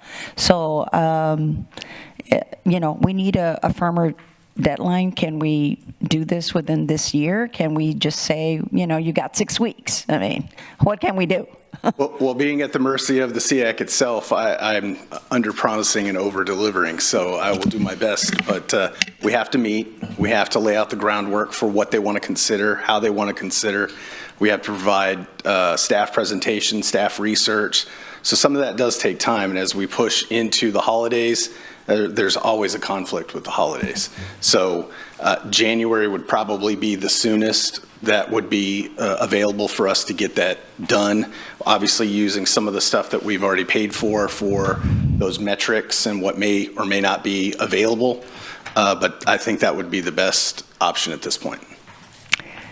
That's not a good option. All right, well, thank you. Yeah, can I just add to that? Sorry, so we just received, the 3 signature memo, nobody would deny this, it was just turned in on the 20th. So we haven't had the chance to do any of this advanced planning. Our goal today is to see, does the council want to proceed with this? We're supportive of it if the council wants to proceed. And if the council does, then we'll put together and we can report back to the council maybe in the next couple of weeks. One, what would the approach look like? How long would it take? What would the SEAC look like? Would all the members want to participate? We're not sure. They were recruited to do just impact fees. We're not sure if they would want to volunteer their time to do this other study, so we have to check on that with them. So there's advanced planning that we would do. We would report back to council with most of your answers that you're asking questions on today. We don't have them because we're waiting to see, does the council want to do this? And then once you do, if you do want to, we'll get you that timeline. We'll get you kind of an expected work plan and what the outcome would look like. We do agree having a comparison is good. There's probably a fatal flaw in this, which is we probably, as Councilman Pusley said and Hernandez, having an option to look at is always best for a policymaker if you tell somebody just do one thing, right? So we can develop parallels on what's the benefits, what's the pros and cons of a trust fund, pros and cons of the impact fees, and so on. So we'll develop, if the council approves moving forward with this 3 signature memo, in the coming weeks we'll be back here to report to council on timeline, project scope, and budget, that type of thing. Okay. Councilman Klein. Thank you, Mayor. Thanks for bringing this up. It's good to have this discussion. I appreciate Councilman Pusley's, Mike's concerns about government directing growth. I think, though, that if growth is going to add to government's expense, the city government's expense, then I think the government should have a say in this. And when I say that expense, I mean, we're really talking about the taxpayers here in Corpus Christi. I mean, we did a bailout for them, what, a week ago, 2 weeks ago? And I'd like to see that stopped one way or another. That's got to change. We got to stop subsidizing this growth by developers, and I don't have a problem with growth specifically, but again, it needs to be done, and I think in a smart manner. I don't have any problem with the rush toward Bishop, right? But again, it costs money to push water every foot. and wastewater and stormwater then as well, to run squad cars out there and firefighters out there and ambulances out there as well, gas lines out there as well. And so that's an added expense, and we have to stop and ask ourselves, is it worth the additional cost of developing that far out from the city center? And I think right now you got to say, no, it's not. And yet we're doing that anyway because this is the model we got right now. I think we need to really consider changing things up. Thank you. Councilman Roy. I want to go back to a question that was asked of you because I didn't hear the answer. So I don't mean to put you on the spot, but I'm going to put you on the spot. Okay. In terms of the original request, in that original request, because I was on SEAC from day one. So when I came off council, that was the first committee that I served on was SEAC, and I served on that committee until, I put in to run again, then I had to be taken off. Right. But early on, was there any talk in terms of you or the SEAC actually looking at both options, doing a comparative analysis? So there was discussion of both options, but this was strictly based out of the pre-consultant. We had a consultant prior to Pape Dawson. That consultant basically looked at the trust fund, gave the comparison in his paper, and basically said his recommendation is the city go to impact fees. At that point, we hired Pape Dawson. But that was never shared with council. The first consultant. Yes, that was shared. That was part of the presentation. So in that beginning stage, we talked about having, based on Duncan's, we talked about having the impact fees and how it relates to the trust funds. As we moved forward, we kept specifically to impact fees because of all the data and all the stuff that had to be calculated to look at. The trust fund calculation was at that point not discussed. I also want to reiterate what Councilmember Suckley said. I've been asking, actually going back to the last workshop that we did, that we needed to adjust the trust fund fees ASAP. And I think even if we would have looked at that back when several of us council members asked that question, and at that particular workshop, we were told that we wouldn't bail out the trust fund, but we ended up doing that anyway. And that's kind of been a little bit of a, that's kind of rubbed me the wrong way, but I understand where we're at. And so that is a concern. But what I would really like to look at is the document, because I'm trying to remember the time frame that put this in motion. And I actually thought that that document to go forward to look at impact fees was done prior to 2022 under Joe McComb, I think. Which one? To do impact fees versus. It was under Joe McComb, and the direction was only to look at impact fees, which is why. I'd like to see that. I want to see that document if. I want to see that because my recollection's different. That's what I think. Oh, really? My recollection's different on that, and I'd like to see that original document. That they were tasked from the beginning. I don't know, Michael, if you remember. To do both, but I'd like to see that either way. And that's not neither here nor there. I would just like to look at that.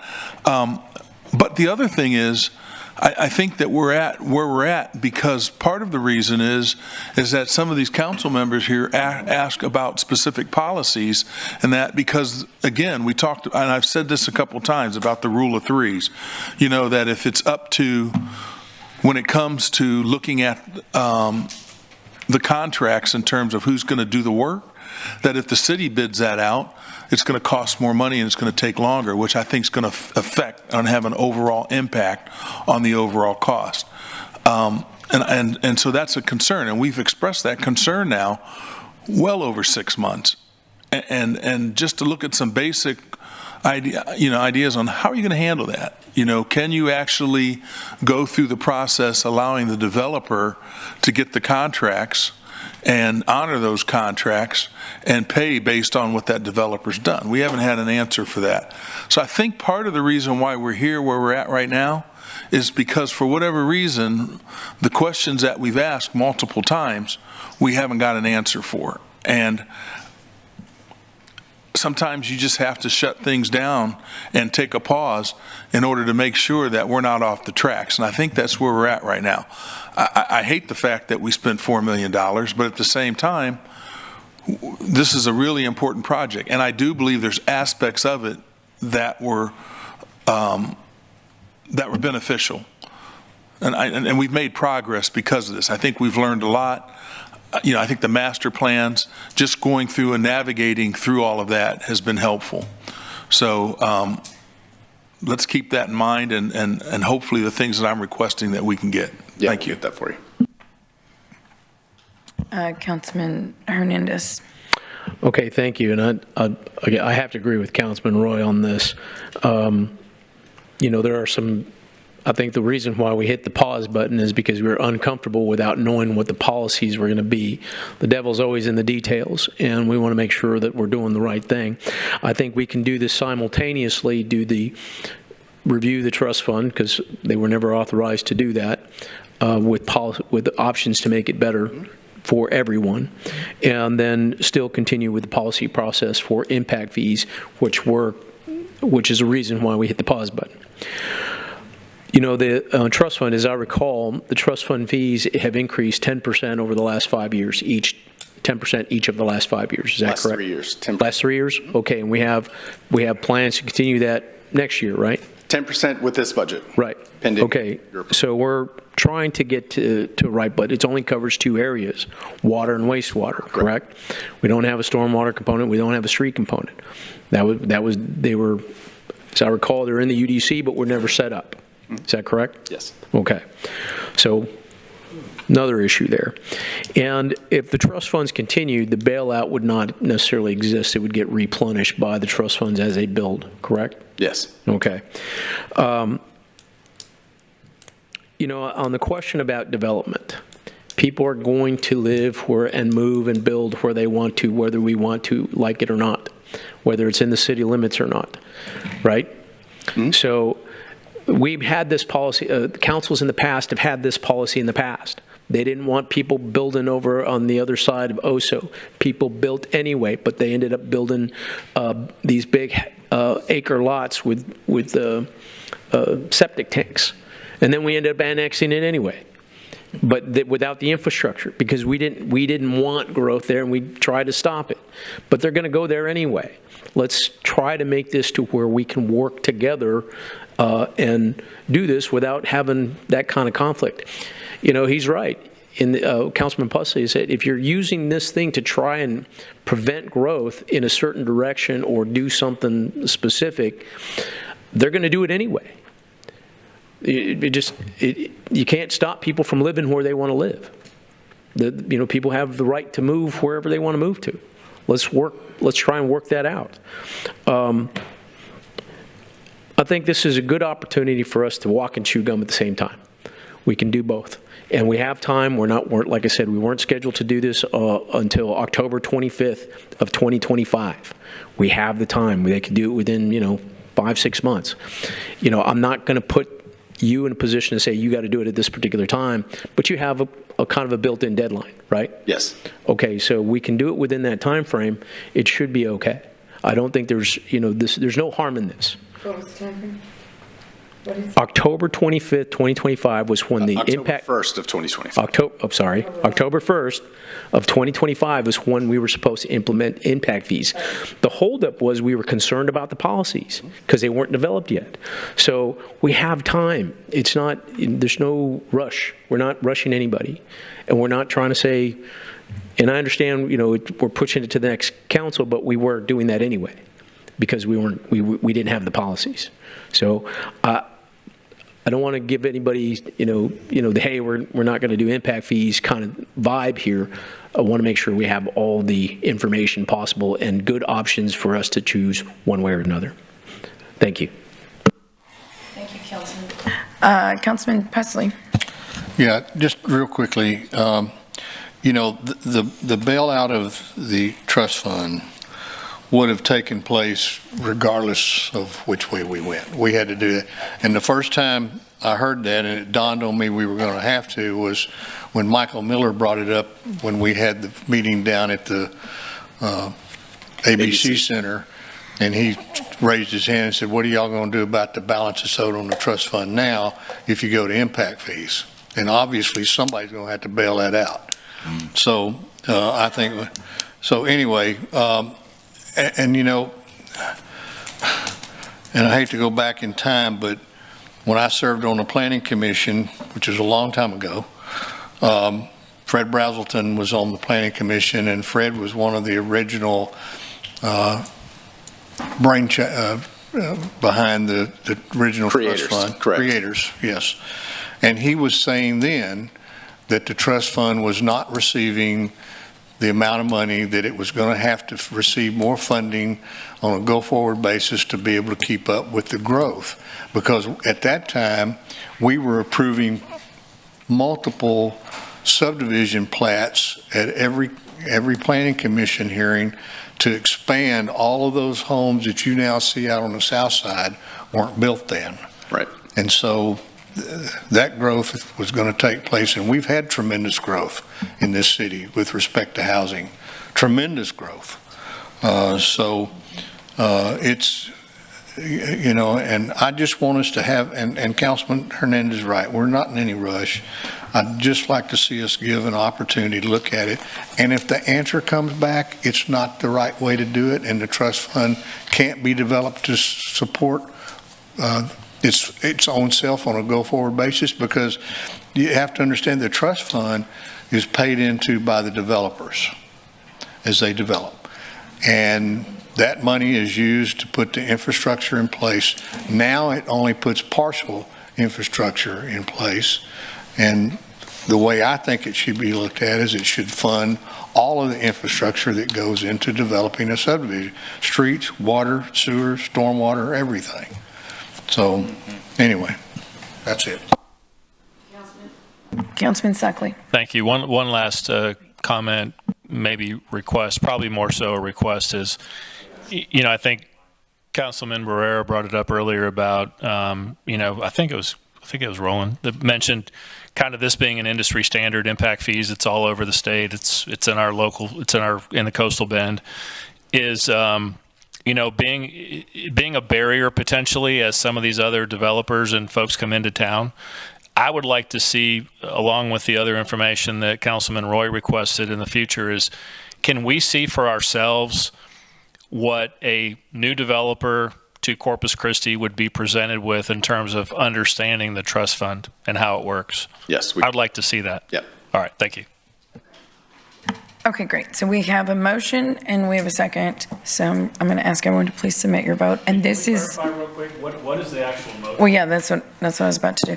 So the actual motion is to, This resolution says authorizing SEAC to move ahead. So that's not what I thought we just talked about. I thought we talked about coming back in a couple of weeks with more information. okay, so. It would be to move ahead, but we'll just come for back. clarity, Yeah. Peter and Dan, I'm going to read this and then we can see where we are. So what's on the agenda is a resolution to authorize the SEAC, or the Capital Improvements Advisory Committee, to review solutions to the viability of extending the trust funds for the purpose of future development versus impact fees. So, gentlemen, well, okay, the three, okay, that's not what he's saying. That's not what he's understanding. Pardon? No, I understand, but that can be amended. So what is? Bring additional information back to us about expanding the trust fund's ability to support itself on a go-forward basis by adding the additional water and streets and whatnot to it. Turn that on. Appropriate fees and stuff. So just to clarify, are we coming back in a couple of weeks for council to then give direction for SEAC to move ahead based off of the additional information we're provided? Because this sounds like we're telling SEAC to move ahead. We are. And then we'll get dribbled in additional information down the road. I'd rather have the information so that we can set parameters, guidelines, expectations moving forward before we give them direction. That's my opinion. Guidelines for what? Timeframes, comparisons, what information they're coming back to us with. Who would decide that, Stan? Well, staff, I think, would bring us more information as to. So We would have to meet with the SEAC group, we'd meet with the SEAC and talk about timeline. For instance, what if they don't want to meet but once a month, Or can we convince them to meet twice a month, given the time frame? But I think, I think the philosophical question is, do you direct the SEAC to start the work, or do you wait to get the work plan that we would get from SEAC to start the work? Correct. Yeah. Right, I think it's the latter. Yeah. It's a Which council leads decision. to what you're saying, which leads to that. Yeah. I mean, we're in no hurry now, right? So what's 2 more weeks to get more information? Well, we'd have to, maybe more than 2 weeks. We've got to see when we can meet with them. We'd have to schedule a meeting, make sure we can get a good majority. It could be within 2 weeks. I just don't want to, we don't know their schedules. Yeah.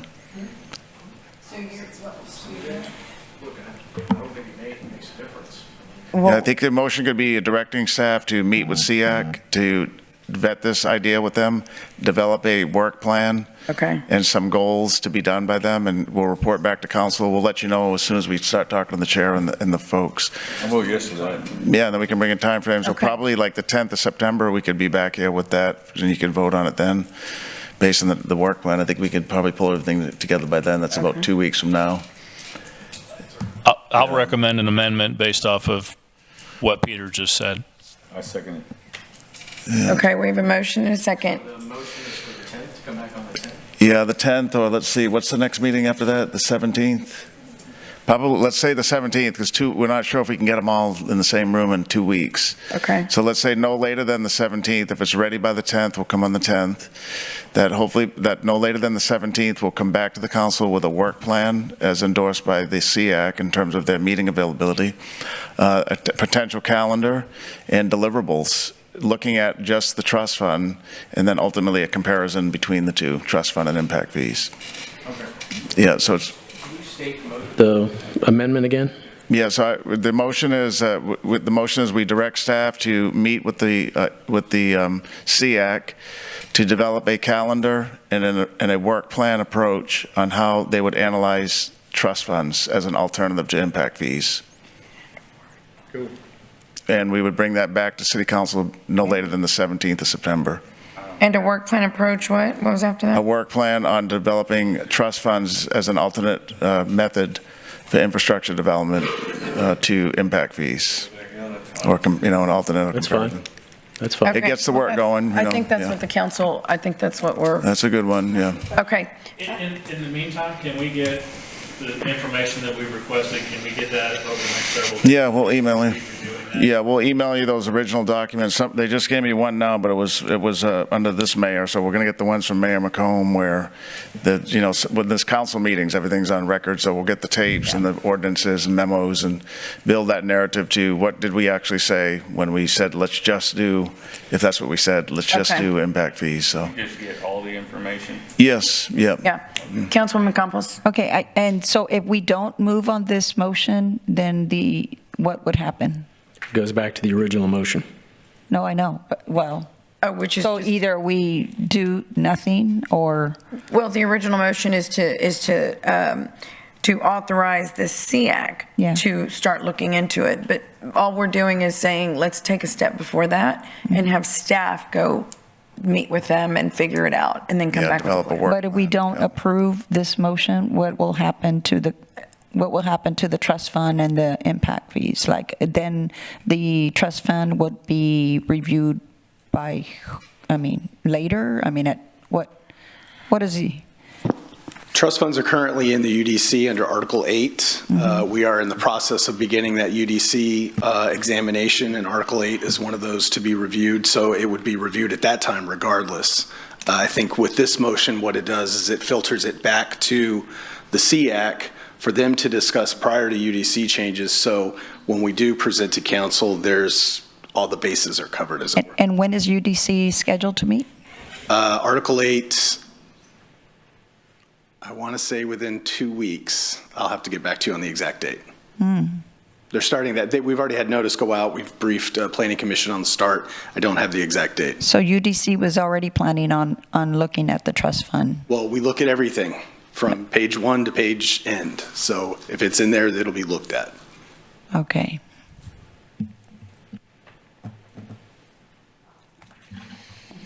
Okay, so we have a motion and a second to amend the, Can we clarify who made the motion in the second? I didn't catch that.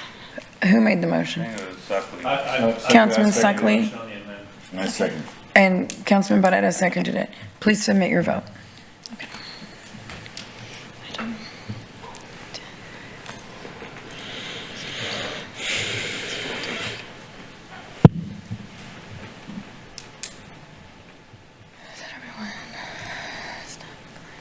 Okay, the motion carries.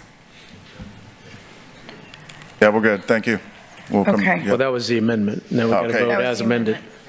Yeah, so now, Motion and second already on the floor for the Well, now it's amended, and so now we just motion, move to, it's already amended, so we can move to just vote on it as amended. okay, and I second that. okay, please submit your vote. Okay.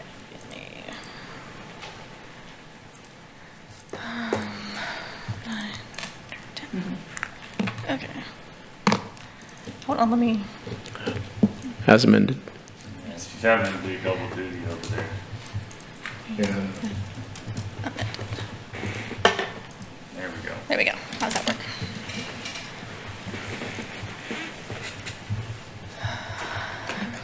Oh. Tell you what, see, Okay, the motion carries. Okay, there, Well, they were going to have. No, that's good. Thank you.